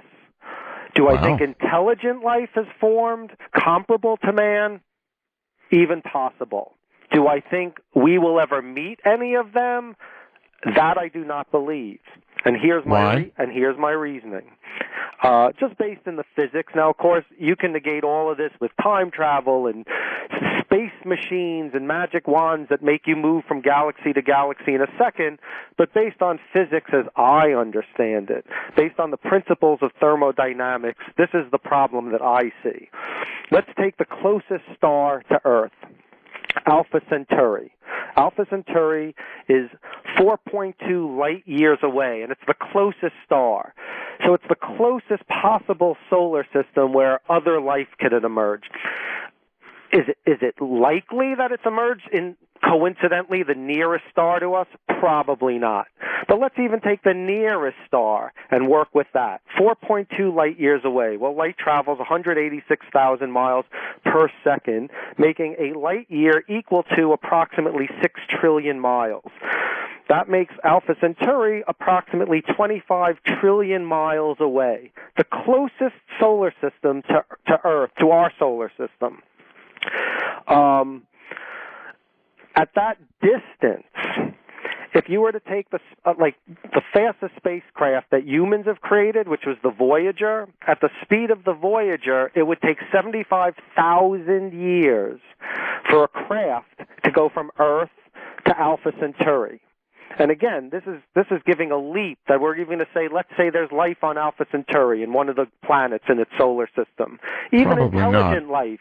Right, probably Okay. not. But I'm just going to give the benefit of the doubt, super intelligent life, smarter than us, maybe even capable of space travel. They're bouncing around the planets in their solar system. For them to get here, again, at a super fast pace, it would take 75,000 years. Let's say it's a species, I'm going to even give another stretch. Let's say it's a species that happens to have great longevity. Each individual lives to be 5,000 years old. Now, Let's look at another species, because I already know where you're going with that one. Let's look at a species that's been on Earth for 1 billion years, longer than we have. Quite likely, actually, when you consider things. Mm-hmm. 1 billion years longer than we have. Look at what has changed for us, Matthew, in the last 100 years. Now, project another billion years. Now, let's start to assume that they've found a way to travel faster than light, or they've found a way to fold back space and jump from point A to point B. In other words, they can figure out. Right. Well, like I said, I knew, anyone where I would present this can go there. That yes, there might be technology. Again, I can't debate imaginary technologies that could do magical things. Yes, absolutely. Only magical because we don't understand. Right? No, them. not even magical. It's just let's say super technological. That was your word, not mine. I know. I'm taking it back. Okay. Super technological, major advances beyond our capacity. Agreed. All of that's possible. But I do believe that the speed of light is a constant. I don't believe we will ever travel at it. I don't believe that molecules like in Star Trek that there'll ever be, where we can project a human from one place to another in an instant, where molecules will dissipate, be sent through space beyond the speed of light, and then reemerge. I don't think, again, and this is all just based on my understanding of the laws of physics. Maybe what we know today will one day be, antiquated, and yes, we'll travel at the speed of light. I don't see it, but in the meantime, from what we do understand, yes, it would take like 20 generations of a very long-living species to travel here. So even let's say they can bend space, it's still going to take a lot of work, and there's probably a lot of risk involved. So why would a species risk to bend space, come to Earth, do a few anal probes, maybe cut a few circles in the crops? It's like, would you travel a gazillion miles to ring someone's doorbell and run? Like, why aren't they here? Why aren't we hanging out with them? Why haven't they dominated us, made us their dolls? play with. That's all fair comment, I suppose, and I don't have an answer for it. But I think that the other argument that they are out there somewhere and that there's somebody millions or billions of years ahead of us is a reasonable argument, and so we could be visited. You can't just blanketly deny it. By the way, I want you to hear this love letter, and this is one too. Ian says, "Hey, Art, I just wanted to say, as a former Christian and now an atheist, I agree with Mr. Alper, and I want to voice support for his views. I feel a far more spiritual feeling looking at pictures from Hubble than I do from the Bible. Thanks for having him on." Excellent. One for Matthew. Make you feel warm and fuzzy and begins to take a little blood away from the amygdala, or what? Well, thank whoever sent that. Ian, yes. Ian, thank you, Ian. Right, okay. Now, let's talk about humans evolving. Let's look another, I don't know, 1,000 years from now. I would assume we'll take another evolutionary leap of some sort. What do you expect as evolution continues to grind away? Okay. Well, again, an opinion that probably isn't all that popular with the folk, but I believe... Throw it in the bucket. The bucket's already full. I believe, well, it's about to overflow. I believe that humans are done evolving. That contrary to all of the alleged science articles depicting humans with giant foreheads to fit their bigger brains and longer fingers, et cetera, This is it, huh? This is it. We're done. And I can tell you why we're done. There's a reason. Are you sure you're not speaking on a purely personal level now? Well, sorry. Well, I'm always speaking on a personal level, but I'll tell you why. This is my personal belief. Okay. And it kind of goes back to the theory again that basically, with the evolution of self-conscious awareness, humans have transcended the process of natural selection. Let me explain. So, up until humans, let's say there's a shift in the Earth's axis and the temperature of the planet drops 100 degrees. Well, what happens? The environment changes and all of the animals that exist on the planet suddenly have to adapt. So let's say, for instance, the creature with the furriest coat tends to survive and lives long enough to reproduce, whereas the others in its species start to die off. 5 million years later, we've got a furrier species, such as the woolly mammoth. Now, humans come along, and that's how evolution has worked from the beginning of organic matter, 3.2 billion years ago. So now all of a sudden man comes into the picture, and because of our capacity for self-conscious awareness, the temperature drops, as I said before, it gets colder. We don't sit passively back like every other animal. We can say, I am cold, and we have the digits and mathematical and engineering capacity to manufacture a coat of fur in an hour.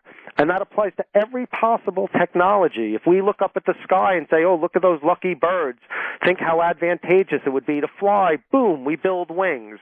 We want to go underwater like the fish. Boom, submarines. Whatever we want, basically, we can manufacture it. We can travel, unlike any species, we can migrate to any portion of the planet, and we can create a synthetic environment in which we can survive. Meaning that no matter what changes take place, because that's what forces evolution. An environment changes, there's a climatic change, there's a new animal introduced into the area. Whatever the case, the tectonic plates shift, and suddenly the Earth's surface is different. It's hotter, it's colder, there's lava pools involved, whatever the case may be. With humans, we can migrate to any environment, and we can synthesize it to suit our needs so that we won't change anymore, but basically we will change our environment way sooner than the environment will change us. So we're done naturally selecting. We now modify ourselves to suit our environment in any way possible. Our imaginations are seemingly limitless. So basically, we're done. We're not going to How long ago do you think we got done? We got done when we got born. which was about 100,000 years ago at the dawn of Homo sapien. Our species, and our species alone, none of the progenitors of man, not Homo erectus and Peking man and Australopithecus, none of them had all of the potential that we do. But when man got cooked, done. Game over for natural selection. Wow. Yep. Wow. That really is a wow. Okay.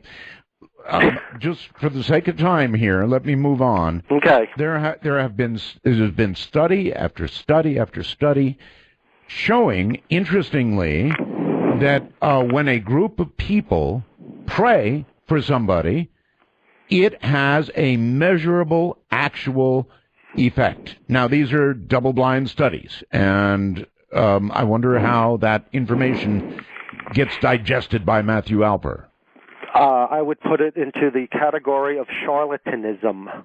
Anybody who suggests that there's a study that if everyone prays, there are consequences would not explain the fact that every one of us continues to die. And you tell me one person who prays that isn't praying that we live longer. Oh, please don't take my father. Please don't let this one die. Oh, of course, yes, I know. So but I'm talking about real scientific studies when people have no idea they're being prayed for by these groups. There really are these studies, Matthew. Again, I would not believe in any of them. And any guest that would come onto your show and suggest that there are, I would just say is a charlatan selling snake oil. Because you know what? For every case where, like, little Jimmy, who was diagnosed with cancer and the doctor said has 3 months to live, and the community prayed and he lived, and well, what was it? Of course it was a miracle. There's no other explanation. For every little Jimmy, there's 50,000 Jimmys who are dead because everyone in the community still prayed for him. They didn't pray any less hard, but life has a way of killing people. Okay, but you're whizzing by my argument, and that is that there have been controlled studies of people who don't know they're being prayed for versus those who are not being prayed for, and the recovery rate is significantly different. And right. Again, you know, you can pass this off as just New York City arrogance based on, and I've done my research too. I would just say that's charlatanism. People making false claims. All right, here's Rick who says, what a stretch. What biological function would put a fake God awareness in our brain? He's assuming a cause and effect. The MRI of the brain could be reacting to God, not the other way around that he assumes just because he wants to disbelieve. Well, again, I would have to go with the argument about what God, which God, the great big bird in the sky, the snake spirit? How can a belief in such disparate realities cause the same thing and then one argue that there must be a God? So if I believe in the snake spirit or the raven spirit or, you know, the Norse wolf spirit or any number of gods, Buddha, Krishna, Moses, Jesus, Allah, etc., the list goes on, yes, and they all produce the same effect, how is that evidence that all of those characters exist? Where do you go with that? Do you believe in the devil? Of course not. Okay. Well, that's something. What about the existence of evil on Earth? Okay. And I mean real evil. We've had lots of recent examples of serious evil. Okay. Evil's a great word. There's some evil people out there, but when I refer to evil, I put it in quotes. Because just as I don't believe in God, I don't believe in evil. Because evil would signify, the way you're suggesting it, that there are forces at work, as if there's like a spiritual good and a spiritual evil. And again, I refer back to the brain. I believe that good and evil are categories by which we are wired to perceive certain aspects of human behavior. So it's our nature to look at people who, let's say, commit destructive acts against the community and be repulsed by them, to come up with words that indicate evil and that they should be punished. And these are universals in every culture. Of course, it's necessary that we judge those who want to hurt us in a negative way. And this is This is the language of basically keeping us alive as a social organism. Moreover, to again refer back to the brain, there have been numerous studies done on moral reasoning and its relationship to the brain. So, for instance, the first indication was a man, Phineas Gage, in 1848, worked in the railways. There was an explosion. A metal rod penetrated his head, pierced his right frontal lobe, a portion of the brain that's now referred to as the Brodmann 10 region. He went from a upstanding, church-going, hard-working man to a vagabond, thief, lying cheat. Left his family, left his job, roamed the world, stealing and cheating and lying. Total mystery. And then until 150 years later, when they could now do neuroimaging and found that others who live today who've suffered similar damage to the Brodmann 10 region of their brain become sociopathic. And that they've done studies, MRIs, of people on death row, and a good portion of people on death row, regardless of what prison you go to, have suffered trauma to their Brodmann 10 region in the brain. You've got Dr. George Mole in the head of neurology and neuroimaging in Rio, who has done experiments basically putting people in an MRI and asking them a variety of questions. What's your favorite color? Who do you think is a funnier comedian? And then sticking in between questions that dealt with moral reasoning. Is it okay for a man to steal from someone just because he's stronger, et cetera, et cetera? You get the idea. Basically, let's talk for a second about morality, since you brought it up. Okay. I'm wondering if you actually managed to convert everybody. Yeah. And this country suddenly became atheist coast to coast. Aren't you at all worried about the sudden lack of moral behavior that would ensue? In other words, bad as it may be now, no, because without the control of the belief in God and some sort of ultimate punishment for doing wrong, you might have to start carrying a gun. Well, you might carry a gun anyway. Actually, I don't. Well, first of all, they'd be minion slaves of my cult, and they would do as I tell them. Wow. But those who disobeyed, no, essentially I don't believe, I'm part of a community that refer to themselves as secular humanists, the humanist community. And humanists don't believe that morality is based in religion, which would explain why a lot of religious people are highly immoral. And you can't argue that. Okay. No, and I'm not going to even try. But what I am going to say is, if you manage to convert all these people, those who have been relatively moral because they believe in the hereafter, but I don't would believe suddenly that's what makes people moral. I don't believe there's one person out there who, because he believes in the hereafter, made them a little more honest, a little less deceptive, a little less apt to smash someone over the head with a bottle, because I believe these are all facets of the human condition, of the way we are hardwired to perceive reality. Religiosity is one part of the brain. Moral consciousness is another. Some people are born highly moral or with a propensity to be highly moral, regardless of their upbringing, and some people are going to be born with a propensity towards sociopathy, again, regardless of how they're raised. You could raise someone with a predisposition of sociopathy by Mother Teresa and some other holy person and Gandhi, and they'll still go out and be Jeffrey Dahmer because they were born broken. Because it's just there will be some of those. But Matthew, if you took the support of religion and faith away from the masses, you really would have a different situation on your hands. No, now, I don't believe it. To you might think it would be an ideal world. But I don't think so. I think that religion does, in fact, control people in a positive way. Really? Is that why we're at war? Is that why we're at religious war now, and throughout human history have never not been? Religion is just as apt to send people to go kill in the name of their gods as to then preach, be good to others. And again, I don't buy it. How often do you see it? I believe it is true that everybody goes to war saying God's on our side. Right. I believe that true moral reasoning should be taught should be taught in a way based in social science, not as a threat that the only reason you shouldn't go stab your neighbor and take his belongings is because you'll burn in hell. I think that teaches a primitive moral sensibility, whereas if you teach a more sophisticated moral sensibility, like you don't not kill your neighbor. Well, there's a couple reasons, and there's a psychologist named Kohlberg, and he kind of put more moral consciousness into different levels. The reason for doing good out of fear of punishment is the lowest level of moral reasoning a human can have. It's attributed to a child's thinking.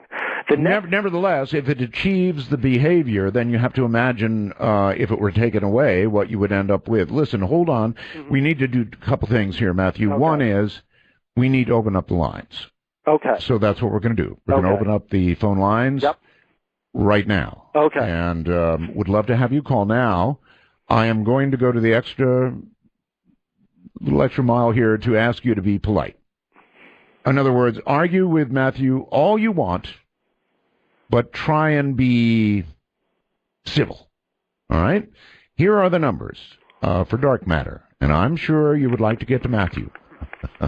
The number, and get this, Matthew, is 1-855-REAL-UFO.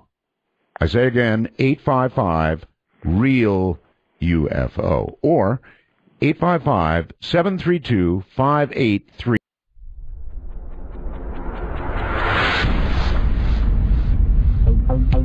You know, once 50 years has passed, the fact that they dropped a couple of hydrogen bombs that came within 3 volts of blowing up the whole East Coast, it's okay to tell that after 50 years. Makes you wonder what we're going to hear 50 years from now. Matthew, welcome back. Thanks for having me back. Are you think you're prepared to speak to the masses? I am ready, set, go. Well, we'll see. Okay, let's give it a shot. Dark Matter, you're on the air with Matthew Alper. Hello? Hello? Going once. Going twice. Oh, wait a minute. Maybe I didn't hit the button. There we are. Or maybe somehow I'm not connected properly. Let me check that out. Art? Yes, you're on the air. Go ahead. Massive Roswell's, Art. Massive Roswell's. Thank you. Just want to thank you for having Matthew back. I think you've clearly packed these early days with some of your most extraordinary guests that you've had over the years, so thanks for that. Well, a lot of people did not exactly consider Matthew to be an extraordinary guest when I first had him on. I can guarantee you. It's still a very... but he is extraordinary. And if he doesn't make you think, then you're brain dead. Well, the United States, is still, in its own way, highly religious in a very straight creationist way. I think for about, 60%, 70% of the population. So that's only to be expected. But, I enjoy the way that he forces us to think about different areas, parts of our brain, ways we interact, and to challenge. If you're not challenged, that'll be the end of us if we don't, keep challenging ourselves to consider these issues. But I wanted to push him a little on the question of, this sort of Buddhistic way of looking at things, the oneness of all things. Every single particle and wave that makes up existence as we know it, at least the visible universe, at one point, if you take it back to the so-called Big Bang, was all together. Every bit was all together in one infinitesimally small point. Something like 10 to the negative 40 in terms of the size of something so small and so united. So, in other words, I hope you'll meditate on that concept and answer me this: when it comes to the Big Bang, was it either? For me, it came down to either 2 ways to go. Either Matthew, you're breathing hard in the phone. Well, he's talking dirty to me. Well, let's put it this way. So you either have a straight creation event where an outside force creates that universe, either at that moment in time, or if the universe as we know it is the result of a white hole coming out of a black hole, still you have to take it back to that earliest point. So you either have a creation event, or you have to contemplate that it's all what I would call this infinity, a holographic infinity where everything is one total oneness, which, is a very, on a spiritual level, that for me was where the science, just like in the Tao of Physics, if you'll take a look at that book, you have this recognition that everything on the science side. I'm sorry, is there a question at the end of this? Yes. Do you believe that the Big Bang was an initiated event, or do you believe in infinity, which itself speaks of a higher level of spirituality that I'd like you to address? Okay. It's a valid question, because even if one is a scientist, they still have to explore the origins of the universe, and Big Bang theory is the predominant theory at the moment. Personally, I believe that we're basically going through a series of infinite cycles of Big Bangs, that there's expansions, contractions, that basically like a pulse in space that is ongoing. An oscillating universe theory. Yeah, okay. That I've talked about before, I think, on the show years ago with Art. So the question is, what started it? Right, okay. Now here's where we go back to the brain. I believe that it's a matter of the way humans are hardwired to perceive reality, that part of the functioning of our cognitive capacities are to seek cause and effect. It's, again, we're projecting onto the universe things that are beyond the universe. It's just our personalized way of trying to make sense of the universe. So we look for where-froms and where-tos. So we project onto this universe that we will never understand. I won't even understand it. Well, you've got to admit, I mean, the Big Bang, that really is an event that seems to stump and stop science. And they cannot explain it, but they know that it occurred, Matthew. Well, it's not that they can't explain it. It's just that no one can explain. It's sort of a metaphysical question. No one will ever be able to answer, like, why is there anything? Why is, period. Well, no, why is there everything is the question. Okay, anything, everything, all of it. Time, space, why? And again, I believe that's just us anthropomorphizing the question. It's in our nature to ask why, how, when. So we project onto the universe. I don't think why, how, and when have really any bearing. They have bearing on us as terrestrial beings because we evolved to be able to function on planet Earth in a specific way where why, how, and when matter. In the greater universe, I don't think why, how, and when matter. I think there's probably dimensional stuff going on that's, again, beyond us. So for us to even inquire as to why doesn't, and again, none of it necessitates the existence of an external power. I believe that all of these things, call it the Big Bang, call it the matter, the beginning of matter, the end of matter. Actually, the Big Bang necessitates the maker.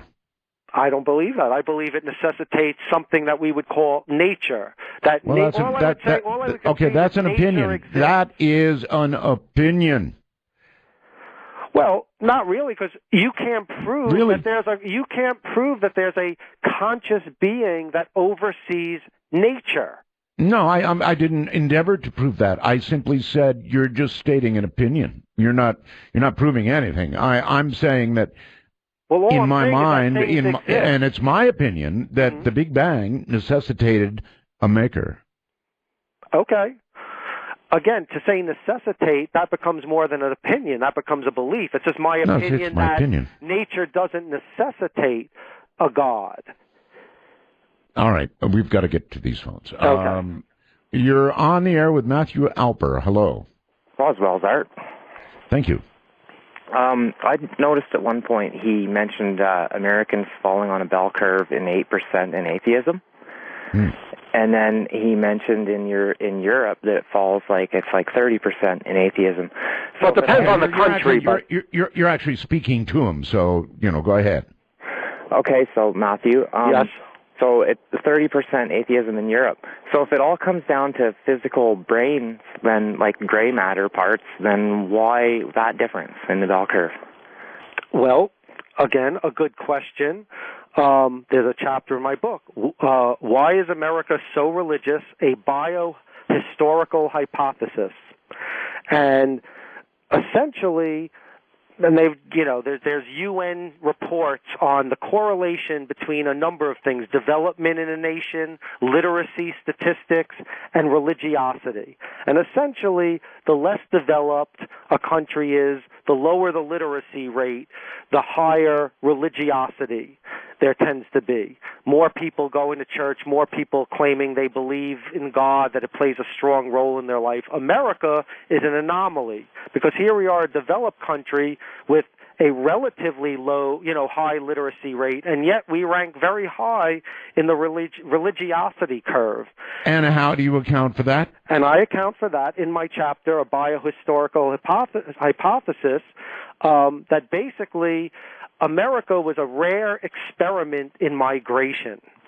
Essentially, what represents today's Americans, and we're not talking about the indigenous Indian population or native population, but American settlers, America was initially made up of the world's zealots and fanatics, people escaping persecution and inquisition. You're claiming that has changed? No, well, what I'm claiming is there's something, one of the ways that evolution occurs, it either occurs through, there's a couple of ways. One is natural selection. So, for instance, it gets cold and those with the less furry coat die off and the furrier coats reproduce, so you end up with... But earlier you said we were done evolving. No, we're That's right. You did. No, we're not. But there's something called the pioneer effect, which is another way that life evolves. And when you have migrations of small communities, like when Darwin studied the finches, he found that on all these islands you had a slight variation of finches, and that's because the pioneer effect. Let's say 5 finches fly to another island, start reproducing based on, let's say, the genetics of the alpha male. Let's say it is slightly longer tail. So in the last 200 years, we don't read enough, but the Europeans read more, so they have more atheism. No, that's right? not, I didn't say that at all. What I'm saying is, if genetically speaking, you ended up with a community of hyper-religious people founding this nation. Quakers. Quakers was one example. We're not all Quakers. Huguenot. No, but the original settlers, the original community, by 1700, the Europeans referred to America as the Bible Commonwealth, and it had one of the highest levels of religiosity in any society ever because it was founded by religious zealots. They had a high literacy rate as well, though, didn't they?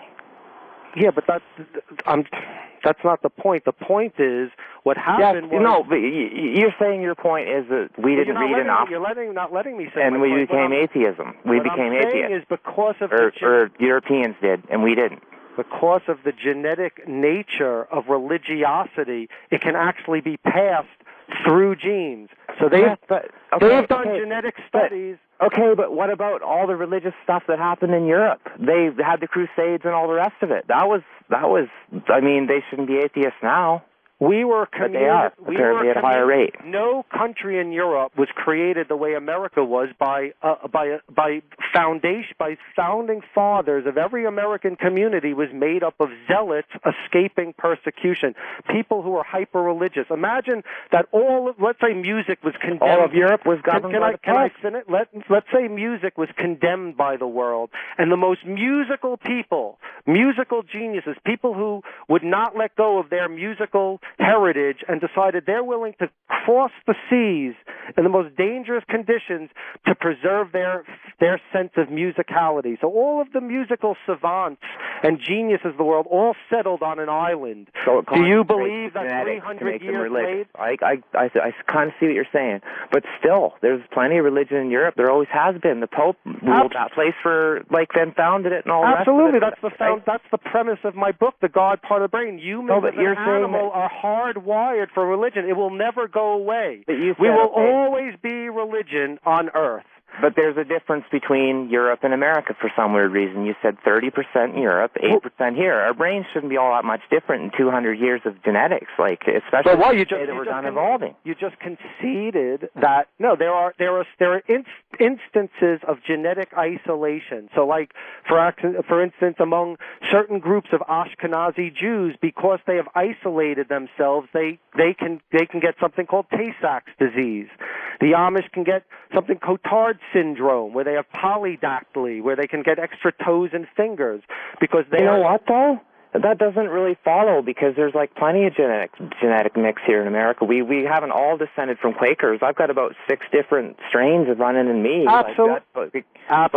But initially, the foundation of this country was made up of fanatics, people who were hyper-religious, who had religiosity in their genetic code. The natives as well. And all brought it to one island.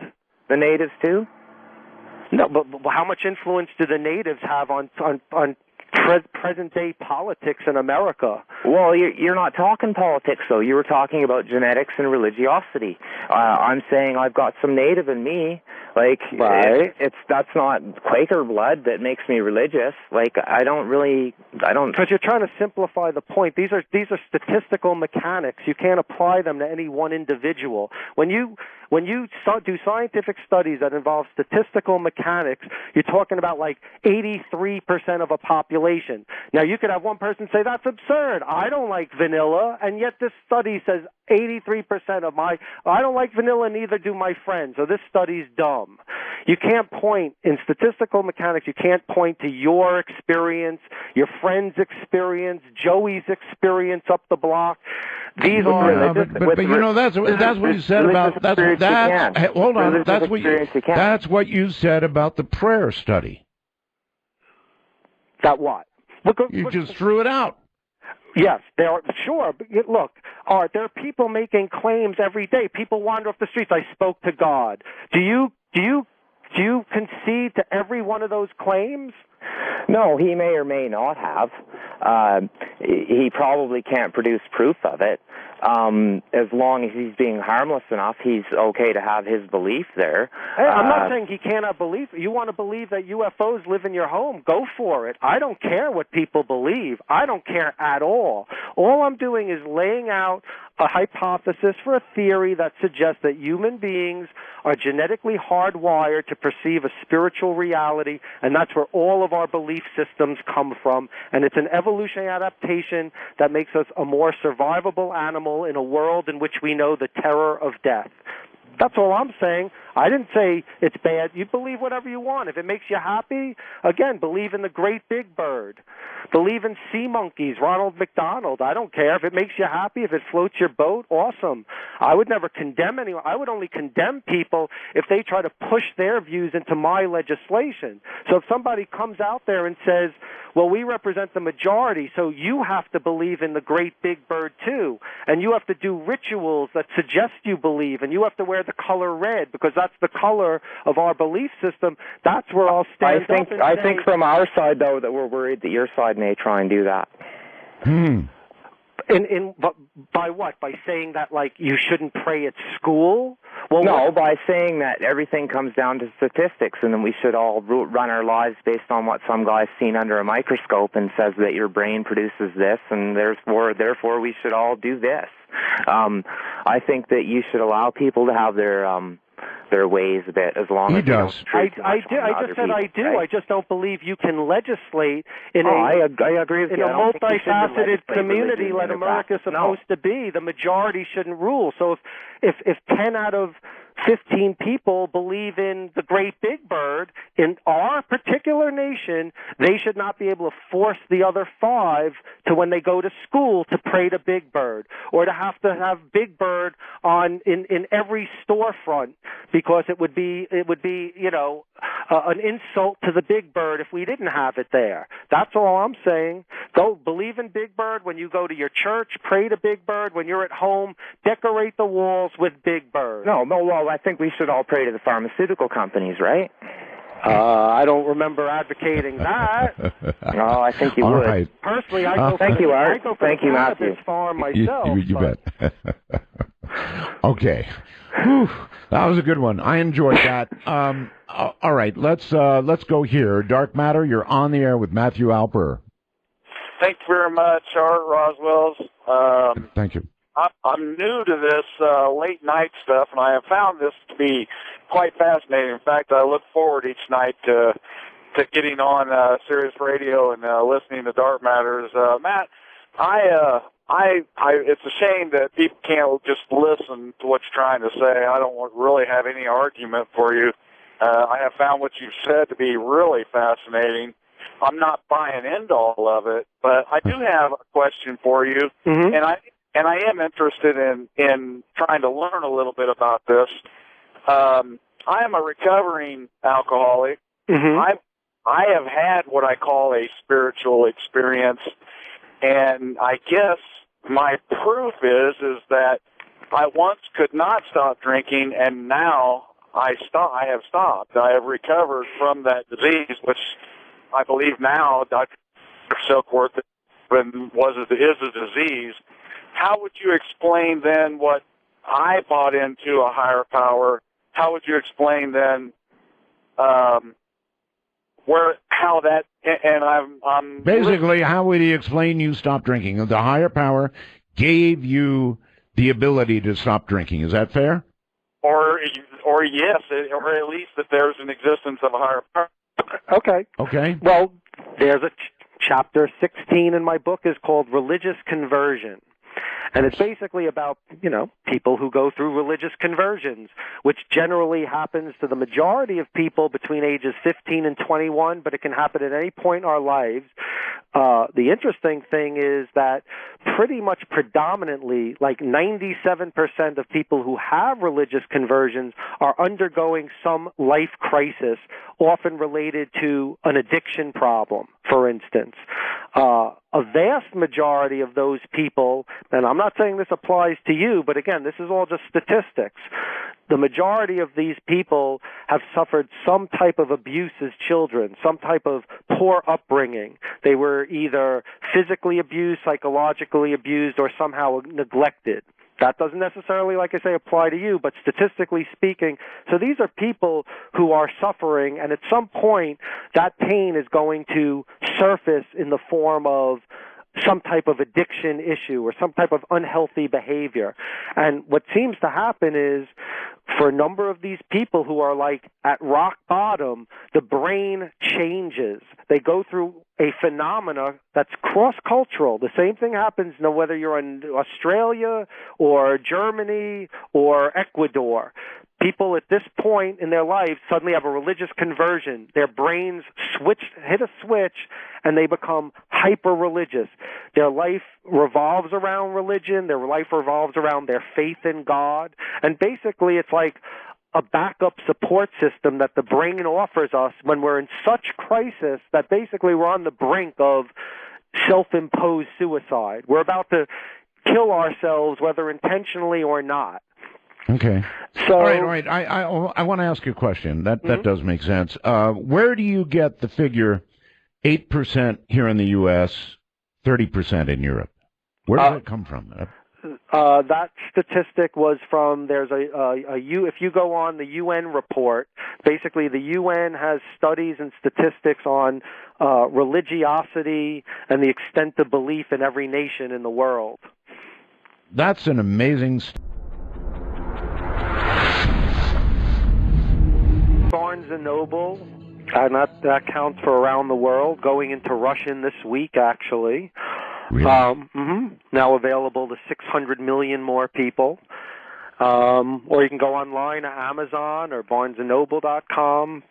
You wouldn't happen to know the percentage of atheists in Russia, would you? No, I wouldn't. But it's fairly high, particularly since they just came from a communist regime that enforced atheism as the national religion. Exactly. Okay. All right. Back to the phone. So wherever you can manage to get the book, get it. Barnes & Noble, whatever. You're on the air with Matthew Alper. Hello. Hello. Hello. Hello. Hello. Oh, yes. Well, thank you for taking my call. You're very welcome. Hi. Yeah, I got a question. Was it my did I hear it right when I heard that no hypothetical near-death experience would cause Matthew to believe in a higher power? Certainly is what he said, yes. Okay. As a fellow 8%er, I guess, I just came up with something that would actually make me believe. Okay. If I had a near-death experience and the great big bird showed me a machine that would fold space or whatever, do time travel, and showed me how to build it, and then I came back and I built that machine and it worked as so, I would believe in the... Well, let me say, haven't you heard many instances of people saying, like, well, where'd you come up with that idea? In a dream? People come up with inventions in dreams. The imagination, subconscious and otherwise, is a very powerful force. So if I woke up from a dream, and I've done it several times, or my dreams kind of gave me a good idea, and I used it in my writing, or I used it in my life, or I maybe made something up. And I hear it all the time. Inventors like, yeah, I had this crazy dream where I saw myself, blah, blah, blah, and they said I decided to try and see if you could actually make it, and that's where their technology came from, or their scientific discovery. So, again, for me, that wouldn't cut it. All right, well, thank you. I was just thinking, like okay, Star Trek, beam me up kind of thing. Okay, good try. It was a good try. Tried a new angle to wiggle in there, but... It was a good try. And, Matthew, really, you are so closed-minded that you've been... I mean, some of the examples you've been given really would turn anybody's head. I mean, and change anybody's mind. Okay, listen, you say I'm closed-minded, but anyone who's religious is an atheist for a million other religions. So, like, if you're a sworn Christian, and you might say, look at that guy, at least he's not closed-minded, he believes. But when it comes to all the other religions, he's as hard-lined as I am. But you wouldn't criticize him for that just because he believes in his one thing. I might. I'm more open-minded than you think. You're on the air with Matthew Alper. Hello. Hello. Hello. Extinguish your radio, please. It is. Okay, good. Hi, Art. Roswell's Art. Hello, Matthew. Thank you. Hello. Why do atheists attack Christians more than any other religion? And this is a personal question for Matthew. And please ask yourself seriously, are you more offended by Christian symbols than you are any other symbol of religion? Not in the least. I believe that, well, first of all, you're projecting because you're talking about in America, or at least in the West. Now, why would that be true? Because Christianity dominates in the West. So if there's a group that doesn't believe in the popular religion, in our space, it's going to be Christianity. So their instinct is going to be to attack the religion that's popular for the day, the one that's trying to enforce their views and their legislation. So, yes, American atheists, for instance, are more, or Western atheists in general, the Europeans as well, are most critical of Christianity. If you go to China, they couldn't care less about Christianity. If they're protesting because they want to have their beliefs, they're protesting against the Chinese Communist government. If you tell them about, well, what do you think about Christianity? They'll be like, I don't care. So it's really... I've got one for you. Mm-hmm. You spent some time in the Philippines, right? Yes. Very Catholic. Never in my life have I seen a group of people, Matthew, who are, and they're very, as you know, very Catholic. Mm-hmm. I think the country's like, I don't know, 90% Catholic, something tremendous like that. But they are dirt poor. These folks are dirt poor. And what I'm talking about now is happiness.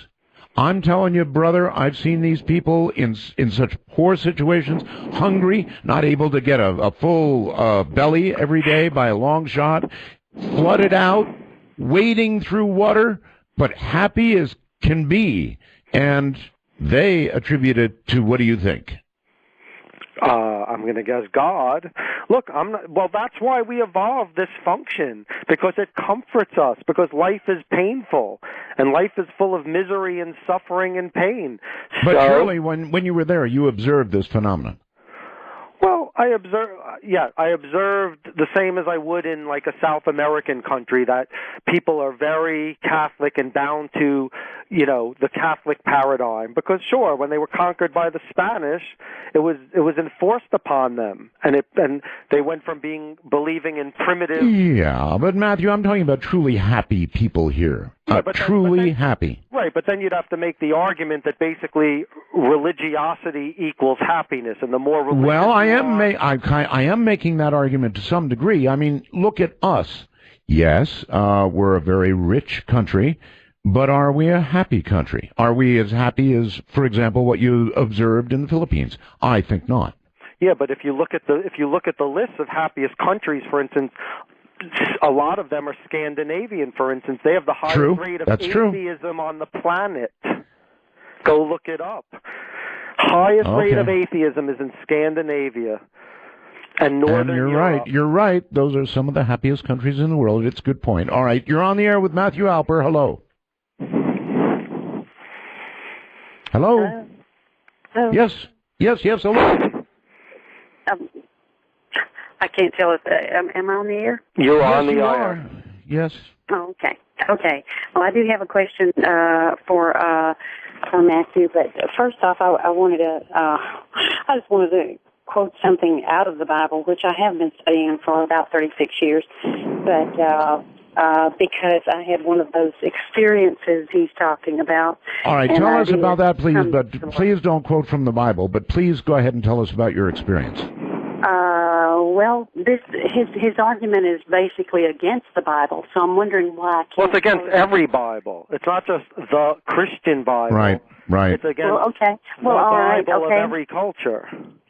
Well, okay. No, there is only one Bible, the Holy Bible. Right, as you see it. But you know what? Listen, excuse me, miss.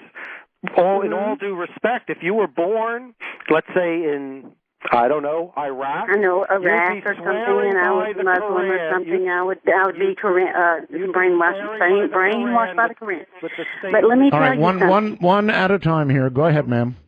Okay, let me just read something to him. This is not from the Bible, okay? Okay. This is just off the back of a CD that I happened to, a DVD that I ordered from a man that was an atheist. His name was Dr. Hugh Ross, and he received his PhD in astronomy from the University of Toronto, and did his postdoctoral research at Caltech on quasars. On this particular DVD that I've got, he presents his scientific evidence for skeptics, he says, putting creation to the test. In other words, he says that, he has unshakable confidence that God's revelation of himself in Scripture and in nature do not, will not, and cannot contradict, has become his hallmark, his unique message. It says he scouts the frontiers of origins research to share with scientists and non-scientists alike the thrilling news of what's being discovered and how it connects with biblical. Okay, what do you want me to do with this? Now, what I'm saying now is this man is just as educated as I'm sure as Matthew, and probably maybe even a little bit more so, since he is actually an astronomer and an astrophysicist. Okay. He says that the reason that... Listen, there are Nobel Prize winners who believe in God. That's not proof of... Is that your proof of God, that you point to a guy who read a few books? No. My proof of God... proof of God? No, my proof of God is that, believe me, because I'm 66 years old, almost 67, okay? I don't know how old you are, but I pray that you still have time. I'm 142 years old. Well, you may be, but I tell you what, you will never, ever find true happiness, and you will never. Oh, now you're making a good point. Find wisdom. You will never ever find wisdom unless. listen to me a minute. Unless you open up the Holy Bible of God Himself, Jehovah God. Okay, thank you. Well, Thank you. You've inspired me, and I'm now reading the works of Homer, and I've turned to a new religion. Unfortunately, it's not the New Testament. All right, she said you'll never find true happiness. Right. Well, will anyone? And we were just on the subject of happiness. So, yes. It's a pretty good question, actually, in a lot of ways. Do you think that you have found as much happiness as you can here on Earth, Matthew? Well, I mean, it certainly wouldn't hurt if someone waved a magic wand and put $100 million in my bank account, for instance. Now, can I control that? No, but to the best of my ability, I have worked fairly hard on trying to make for a happy existence, because I do believe that this is my only shot at it. So I might work extra hard at trying to seek out happiness, whatever that might mean to me. What it means to me might be different for you. Well, indeed, it sounds like what it means to you is that you squeeze every buck you can out of atheism, and you're getting happier and happier. Not at all. I don't squeeze bucks out of anything. If anything, let me tell you, you had me on in it was 1998 the first time, and Sounds right. And this was for about 2 or 3 years I was on semi-regularly. I was on once or twice a year. Right. There was no book written on this subject, and it took about 10 years to sink in. This book started spreading, and scientists started talking, and academics started talking, and people were using my book to teach in their colleges. And it took about 10 years, but 10 years after you had me on, all of a sudden the cover of Newsweek is Man the Spiritual Animal. The cover of Time Magazine, Are We Wired for God? There are now 150 books on this subject. You can go to Columbia University in New York and be a neurotheology major. So even as ironic as it might be, as much as you might protest my theory, you helped give birth to a new science. Oh, and I meant to, buddy. I meant to. I just letting you know that. I think you're maybe more interesting now than you were then. I believed you were a good guest to have on then, and I believe it all the more now. So, that's why you're here, because what you've got to say carries weight. You're on the air with Matthew Alper. Hey, Matt. Hey, I just have one question. Okay, turn your radio off, please. Come on, everybody. Yeah. When I answer the phone, you can hear the show when you're on the phone. So turn the radio down when you get through. Okay, go ahead. Yep. Caller? He turned the phone and the radio off. Apparently. Next. Yeah. Next. Hi, you're on the air with Matthew Alper. Yes, how you doing, Art? I'm doing okay, sir.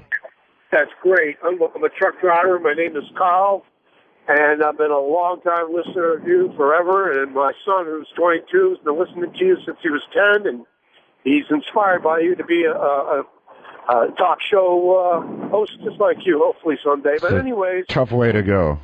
Yeah, I'm also a June 17th baby, just like you. Okay. Just wanted to let you know that. And my question is for Matthew. Mm-hmm. I'm pretty much I lean towards his point of view pretty much completely. And I've always searched myself for years and years through all different religions just to get a good idea of the way. Okay, your question is? Well, my question is, okay, I'm pretty much an atheist too, but the near-death experience, right? Like you pointed out, Art, the people seeing the white light and whatnot.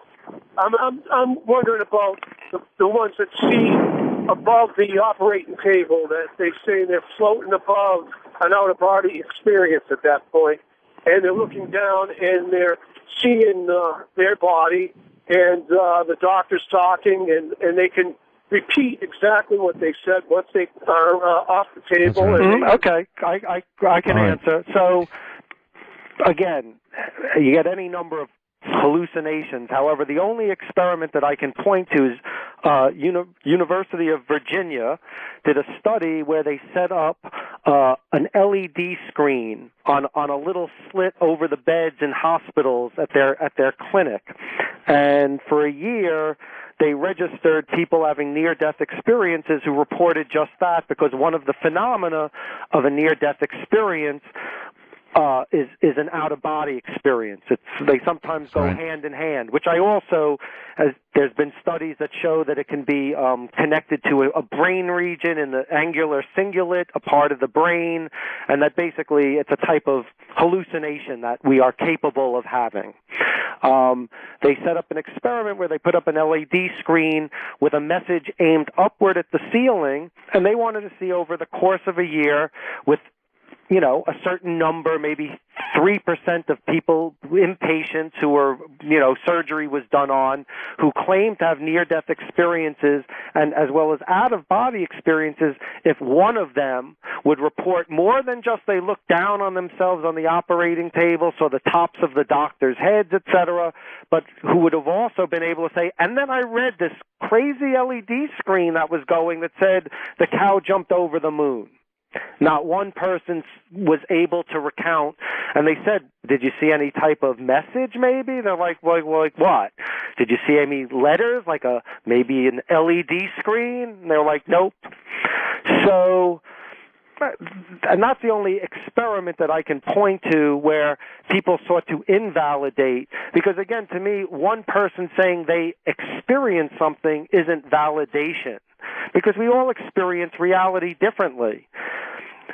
So, well, look, if you were on an operating table, and you were under, and there was, let's say, only about a 20% chance you were going to survive the operation, would you be concentrating on the doctor saying, this guy's circling the drain here, and I don't think he's going to make it, or would you be just sort of idly reading the LED screen? Well, if I were claiming that in actuality I transcended out of my physical body, floated to the top of the room, and can tell you in detail what I saw. And what people are saying, Matthew, is that they're relating the conversations that went on, what the doctors and nurses said at a time when they would have been out like lights. Well, again, these are reports. I'm not familiar with these reports. If anyone truly had that experience, then I would say that the conversation seeped into their subconscious. It's not like plugs were put in their ears. The only one you know about is the LED thing, and I'm saying, look, if you're in a life and death situation, what are you going to be concentrating on? No, but come on. Right, but if you're having this type of experience where you're claiming you were actually floating above the table, because it seems to be an above type of experience, and people will even say, I can tell you the doctor, the back of his head, he was bald. Like I looked down from the ceiling and watched them operate on me for half of the procedure. If there's a flashing screen, just bleep, bleep, bleep, bleep in your face, if you were up there for 1 second, you would notice it.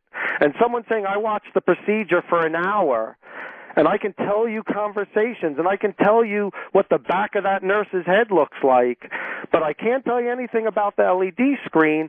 I would say, just like in a dream, sometimes dreams feel really real, and you can say, so that's my interpretation. All right. Dark Matter, you're on the air with Matthew. Hi.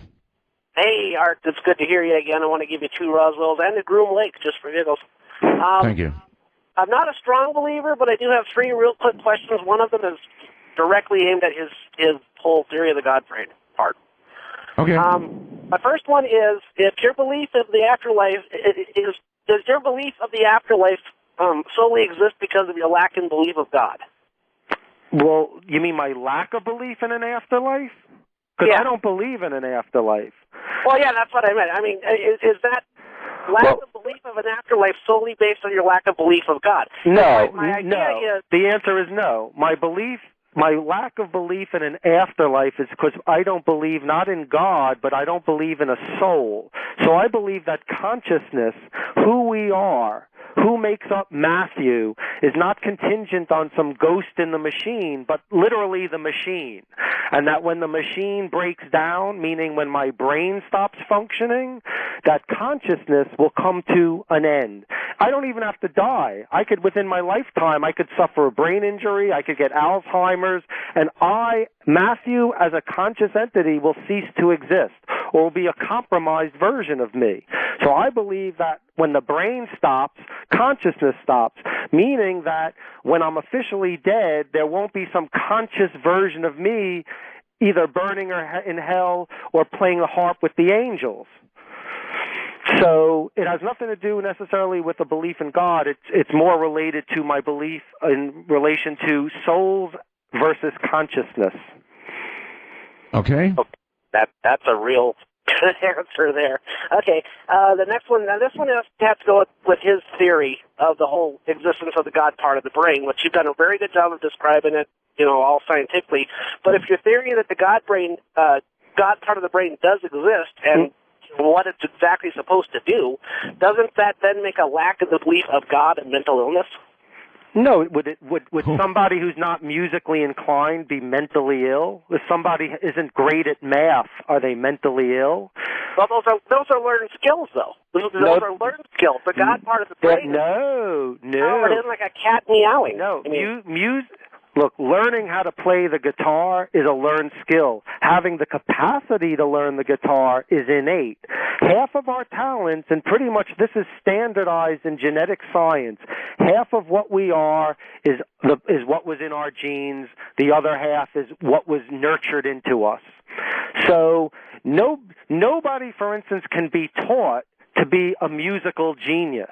That has to be partly innate. Just like if you took someone who's tone deaf and you spent your whole life, if Mozart and Beethoven got together and said, God damn it, we're going to teach this guy how to play the violin. If it takes the life out of us, they'll both be dead before that guy will be playing violin because he's innately incapable. Now, would you call him brain damage? No, he might be a mechanical genius or a brilliant writer or any number of things. Just musically, he's disinclined. So someone who is religiously disinclined isn't brain damage. They just represent one set of the standard deviation in religiosity. I must say, I was terribly shocked to hear you use God's name in that way.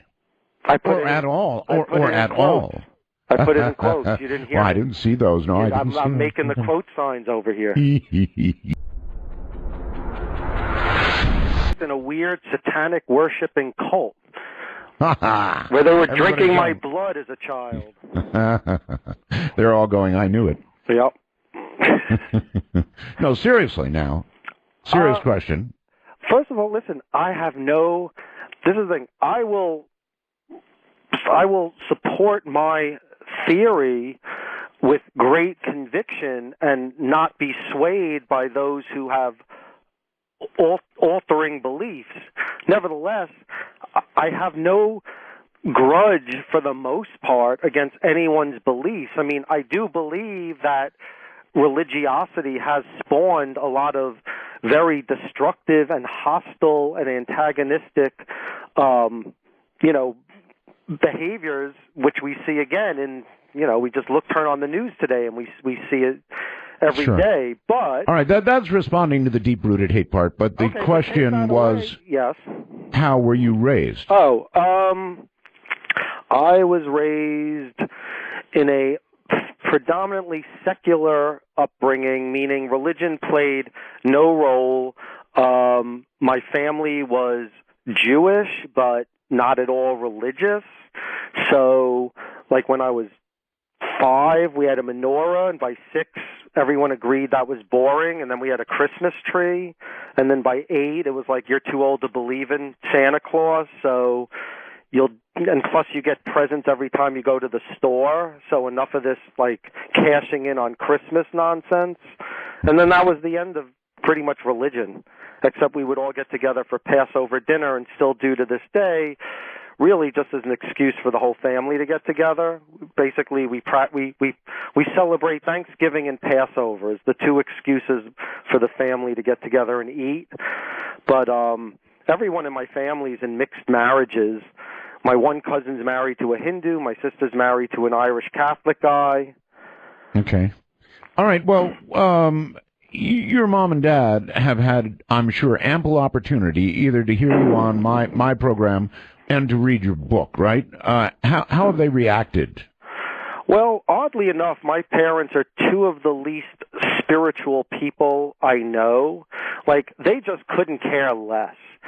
They're kind of materialistic. Not like they're out seeking material wealth or goods or care about name brands. They're just not spiritual. They don't pray. They don't meditate. They don't care about spiritual things. It was really never mentioned in my house. If anything, I was like the headache in the home because I was constantly asking questions. What's this? What's that? Who's God? I bet you were. You know. I bet you were. All right, you're on the air with Matthew Alper, Dark Matter. Hi. Hello. Hello. Yes, hello. Is this me? Rod? It is. No, it's someone else. Well, every time I hear hello, I don't know if it's me or not. Right, I understand. Okay. I'm not an atheist, but take Pascal's bet. I'm pretty much an agnostic, though. Catholic in his 40s and all that. Here's my question for Matthew about the life and life force, because I actually sat with my father-in-law as he passed away, and 1 minute you could tell he's not dead yet. Matthew, minute, if you can avoid breathing into the phone more heavily, that'll help. Okay. And so your dad passed. Yeah, my father-in-law, he was passing away. 1 minute, it's like we're all gathered around. The next minute, everybody's like, "Oh, he's not here anymore. Goodbye." Right. And it makes me very curious because, like I said, I'm agnostic, like the Who song. I'm a seeker, but I really don't care. But it's these little things that make me, re-question what it is. Well, what little thing? The fact that 1 minute your father was alive and then he was not alive? Well, it's that we could all tell. We could all tell, we're gathered around, and then it's like, well, he's not here anymore, let's go. Well, you could tell what, though? You could tell that the life force was leaving his body? Well, did you have some experience? It's not that we could see that. It was more that, because he was on morphine and whatnot, and, Yes. we're doubting his lips with water and all that. And I'm then, just not sure what you're saying. Well, so certainly you see the chest stop moving up and down, and but that happened. That happened many a time. This was over 14 days. Pancreatic cancer, and so but we always knew. Okay, he's there, and like I said, I'm agnostic. I really don't. But these things make me stop and go, Okay, are you saying that when he actually did finally die, there was a difference that you detected? In other words, soul leaving the body, whatever. Well, we didn't see anything, but now it's like, oh, there's a shell sitting there. Okay, so basically you all kind of came to the realization, whoops, he's now dead. Yeah. But I don't, I guess that kind of happens, right? We kind of figure it out. I can take it another notch up. Okay. I've talked to plenty of people who have said they have felt the soul of the person passing pass through them. Right. Okay. So again, my take is I don't care what anyone tells me. I don't care if you're a Nobel Prize winning scientist and you tell me anything until a valid scientific experiment is set up with a hypothesis and a control and a series of, subjects that are tested on. And you know what, Matthew? In this PC world, you can't do that anymore. But back in the 1800s, they actually weighed people at the moment of death and detected a change in weight. Again, I can't give you a modern example because they can do that now. You can have someone on. I know they can do it. They don't do it, is what I'm saying. We live in a very PC world. You know that. Yeah, people don't lose weight when this notion that the soul weighs 28 grams. That again, it's all Sure. You could say 300 years ago all sorts of things happened. 300 years ago someone stumbled out of the saloon and said he saw God, and next thing you know he had his own cult, and people followed him to Utah or whatever happened, So, I mean, these things happen. But, again, I would never put faith in any individual expressing anything he tells me happened to him. If a group of scientists say, we've done this experiment, here's the experiment, here's the control, and this is what happened to him, then I'll listen.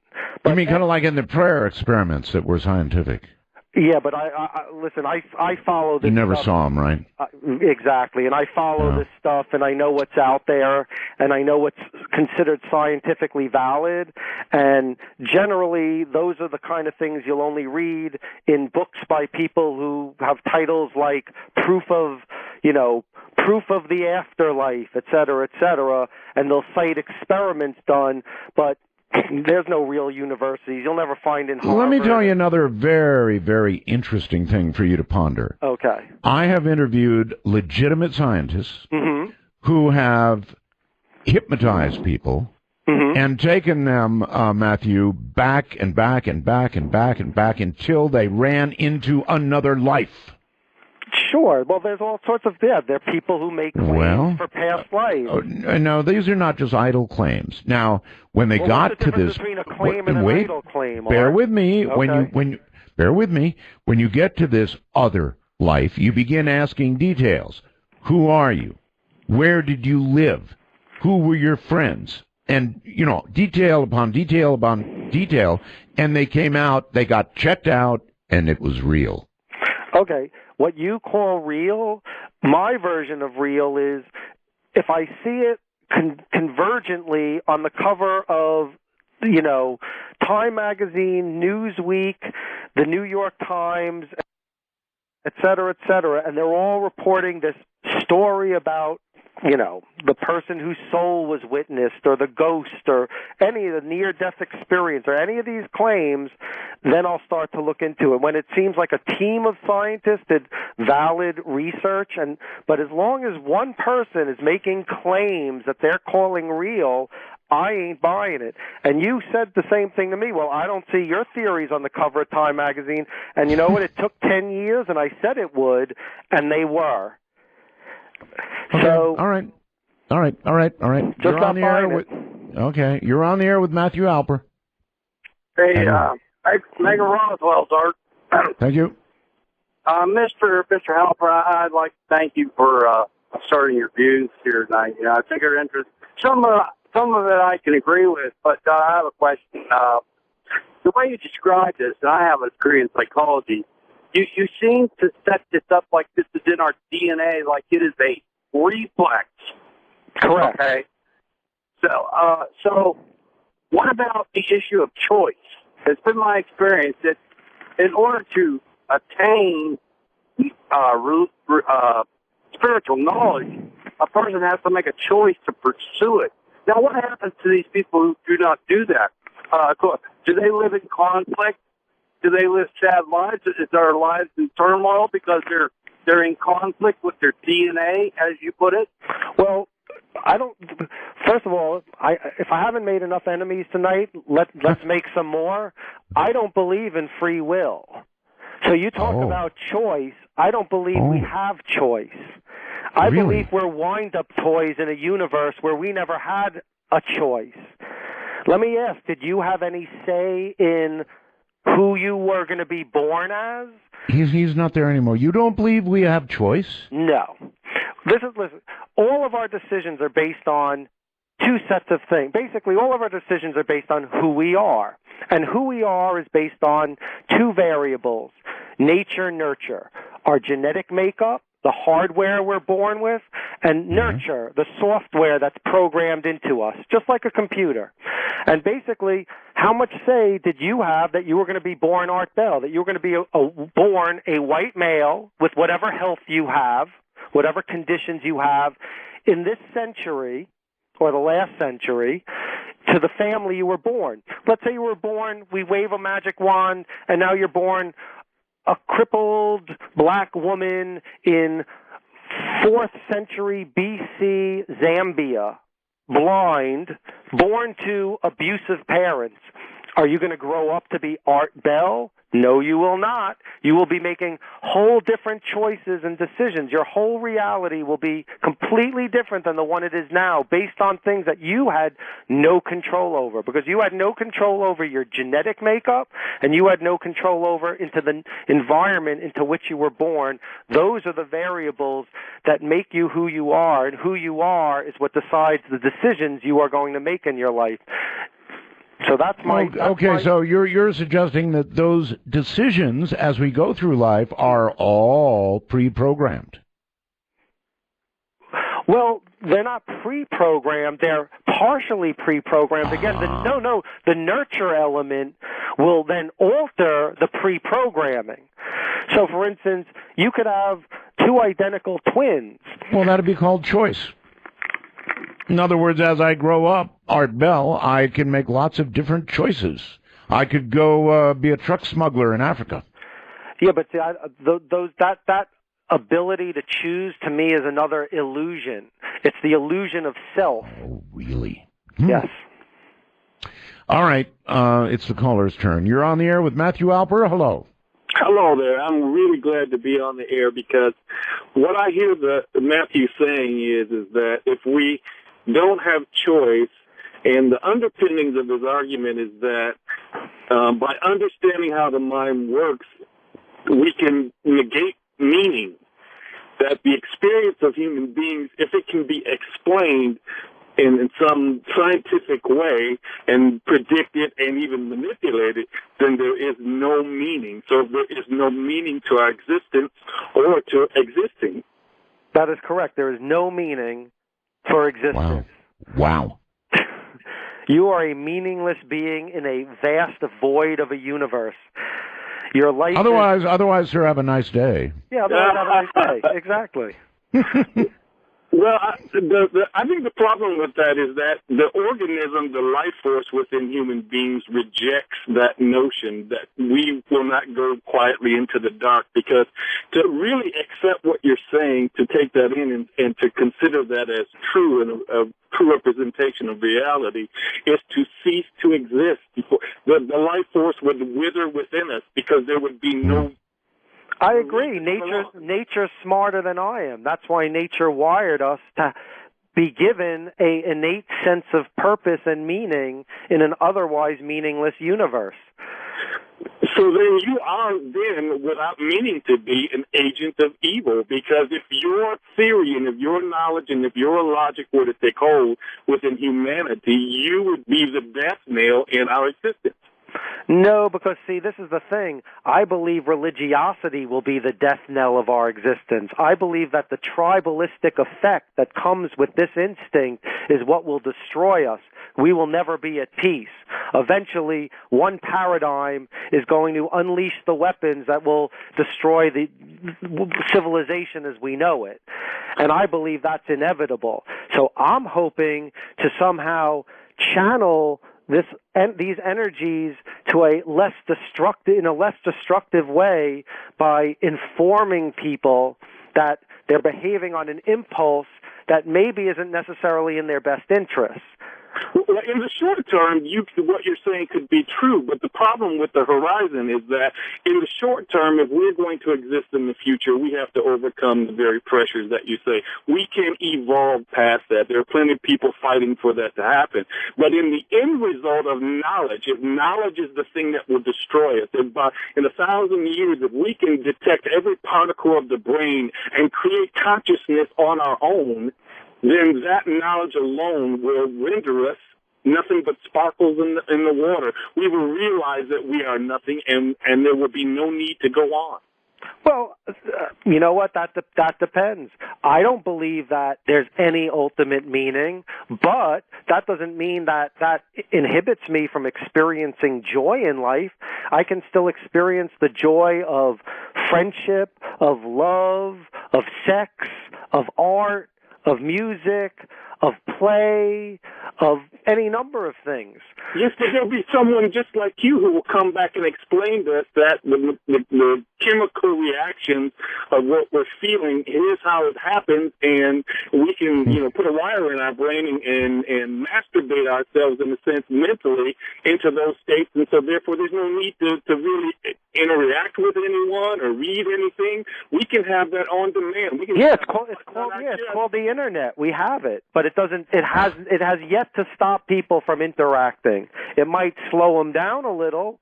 They might find themselves a little more hermetic in their own apartments, living in their fantasy world through a computer screen, but it seems like we still have the need to interact, that it's not going to completely curb that instinct to be with other people.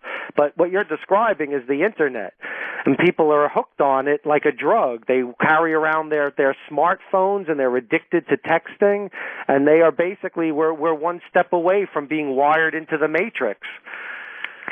It is a frightening aspect, but, living without meaning, even if the personal meaning, because the other problem is that you're telling the population of the planet that that they have a mental illness, that they perceive something, they desire something that's not true, and that they should just accept the meaningless of their lives. And what is the result of that? Okay, but in effect, that is what you're saying, yes. Right, but he just made an important distinction, because he mentioned personal meaning. What I'm talking about is ultimate meaning. Like, does my existence matter in the ultimate universe? Like 1 billion years ago from now, will I be anything other than cosmic dust, a blink in the eye of time that played no ultimate significant role in anything? And that's true of all of us. That I believe. Personal meaning, though, that's what gets us through the day. That's what still makes life, worth living. Worth living. Well, but I guess that's true, but you got to have mystery. You got to have something to drive you forward. And right now, I have to approach science a lot like an acolyte of a religion, because I don't have an atom smasher. I don't have a telescope. I can't verify anything that scientists are telling me. I have to accept by faith that these group of men that can be just like the group of men in the Vatican are telling me what the nature of reality is. That's not true. It's not just faith, because, like, for instance, the phone that you're talking into right now was developed by those scientists. So they're creating real things.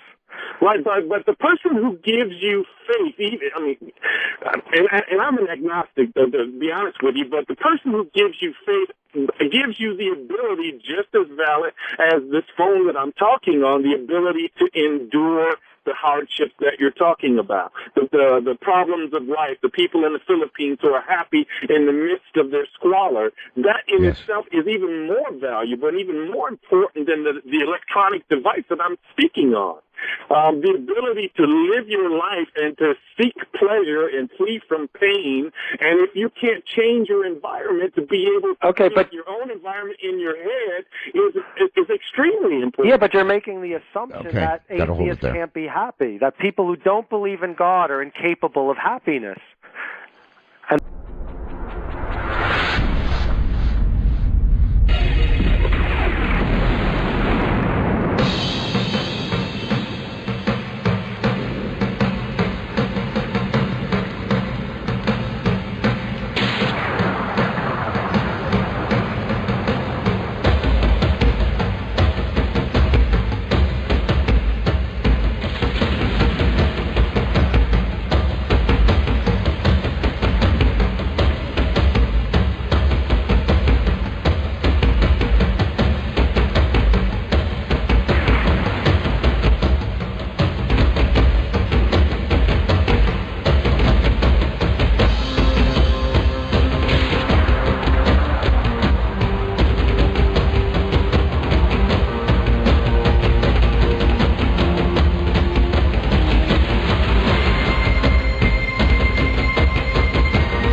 Area of 51. This is Dark Matter with Art Bell. To join the show, please call 1-855-REAL-UFO. That's 1-855-732-5836. My guest is Matthew Alper, and his book is The God Part of the Brain. You can get it most anywhere. All you got to do is go out and look a little bit. So if you're challenged by what you've heard, I would think you'd want to read, and read very, very carefully. Matthew, I've got I had no idea that the wormhole worked this well. The message says he needs to have his own NDE. Simple. Changed me forever, and I'm a wicked. My death was suicide, and yes, I went to heaven. Awesome. Yeah, I think so too. Really working well. Okay, we don't have a lot of time, so you're on the air with Matthew Alper. Hello. Hello. How are you doing? Yes. Yes. Glad to see you, Art. Thank you. Matthew? Yes. Why are you still carrying an ancient Jewish name if you're so anti-religious, no matter what the denomination may be? Well, I didn't name myself. Well, yeah, but you can change it legally. Anybody can. But beyond that, when you were talking about the... All right, call me Ezekiel instead. Say what? Or Big Bird. But when you were talking about the body dying and then taking evolution, that the physiology came in to slow down the heart and the brain and numb everything, how does a dying body pass on any information to the next generation? And beyond that even, I guess maybe if you had a little religious in the family, you'd think a little differently about it, because you say you looked over the wall, under the wall, through the wall. I think you need to look a little closer, because the Bible, like any good book, has a beginning, a middle, and an end. And it all builds up to the end. And I grew up carrying the candle, carrying the crucifix, helping with the sacrament. But you know what? To me, it was just part of growing up. But what caught me, and years later, when I was reading the end in the Revelation, Christ said that this generation will not pass, the one that sees... Is this an ad for Christianity, or do you have a question? No. It's an ad for everybody, because it comes out of the Jewish faith, like Islam did, Christianity did, and a lot of other faiths based their... All right, well, I'm an atheist of all. All right, all he's asking is there a question? Hold on. Is there a question at the end of this? Just give me a... Okay. Christ said that when Israel regained its promised land for the third time, which it did in May, as we all know, there is no other thing that's more strong than any other prophecy. When you go to the Bible... Okay, sir, your question is, I'm sorry, we're short on time. I know. And all it is that what everybody is going to come to what they believe individually, not collectively. Each person sitting in that church comes to their belief individually. And for you to write a snake oil book and try to influence so many people to the negative outlook that you have because of your experiences, I think does more harm than good. Okay, that was a scintillating question. Thank you. Yeah, that was just a statement and a bash. So he never did have a question. That's unfair. Hello there. You're on the air with Matthew Alper. Hi. Hi. Turn the radio off, please. Okay, the radio's off. Good. This is the first time I've listened to your series, your show. My husband's listened for years. We've been driving home, and I'm very intrigued by your guest that you have there, Matthew. And I was just wondering, since I don't know much about him, what his thought was on evolution, the Big Bang Theory, what exactly he believes in as how we got here. How we got here, right? We kind of covered that, but okay, sure, Matthew. I believe in the physical evolution of life. That 3.2 billion years ago, 1.2 billion years after the creation of planet Earth, that molecules formed that were able to replicate themselves and basically give birth, die, etc. That's it. Okay. Molecules at work. Yes, my name's Jordan. I called earlier. I wanted to talk about psychic ability. No, one call per customer, Jordan. My goodness gracious, all those people you got in twice. You're on the air with Matthew Alper. Hello. Hello, this is James. Let me turn my radio. Oh, yes. Listen, folks, when you get on the line, you can hear the program there. You don't need the radio. Turn it off as soon as you're on hold. Go ahead. Happy Roswell's, Mr. Hart. Thank you. I'm a mystic, and I have had a direct experience with the infinite. And there's a lot of truth to what Matthew is saying. I would like to suggest something to him, though, about all the fanaticism of religion. Once I had that experience, I saw the truth of that. He's really telling the truth. But about the soul... Let me get this straight. You had a mystical experience that revealed that what Matthew's saying is the truth. That's funny. I had the same mystical experience. In regard to religions and the fanaticism involved in that, you and I can prove it. It's easy to prove, and that's what I would like to suggest to him. Is that life is about itself. Life is the infinite. Life is what people call God. Life is the infinite of a creator. Actually, that's kind of what he's saying, I think. Well, I forgot what I was saying.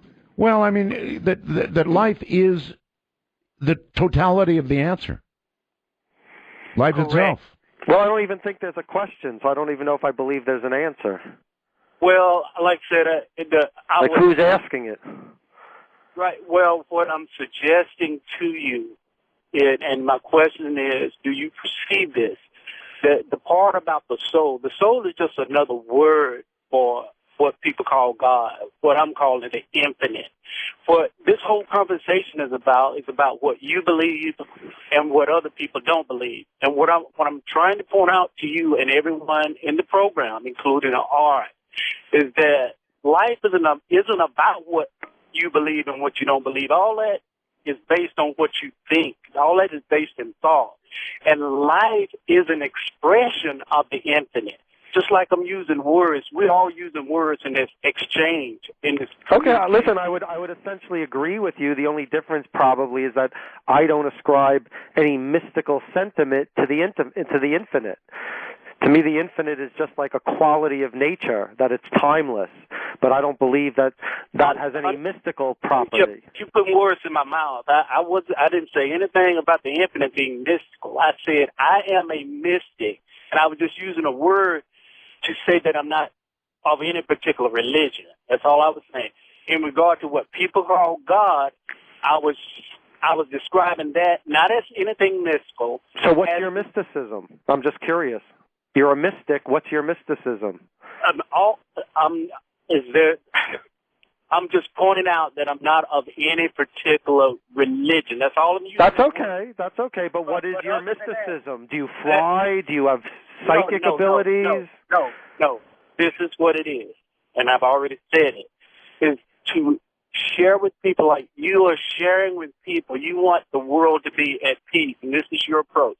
And what I'm sharing with you and everyone is that once you realize the truth is life itself. All of us are expressions of the one infinite life in the same sense. And I'm giving you an example. All right, listen, caller, I'm sorry. We're way out of time.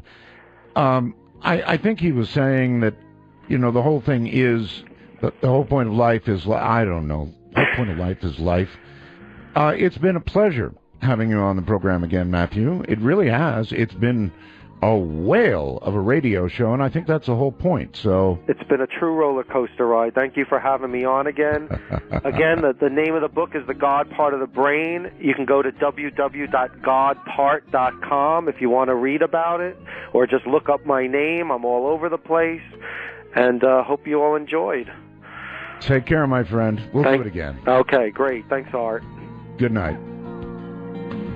That should have caused a bit of thought. Well, listen, everybody, we are out of time. Thank you very much. Good radio is good radio, but Time's up. Later. I've been looking for the answer. All my life I felt you there. As the world we live in quickens, are we heeding all the signs? Have we lost our intuition? Are we running out of time?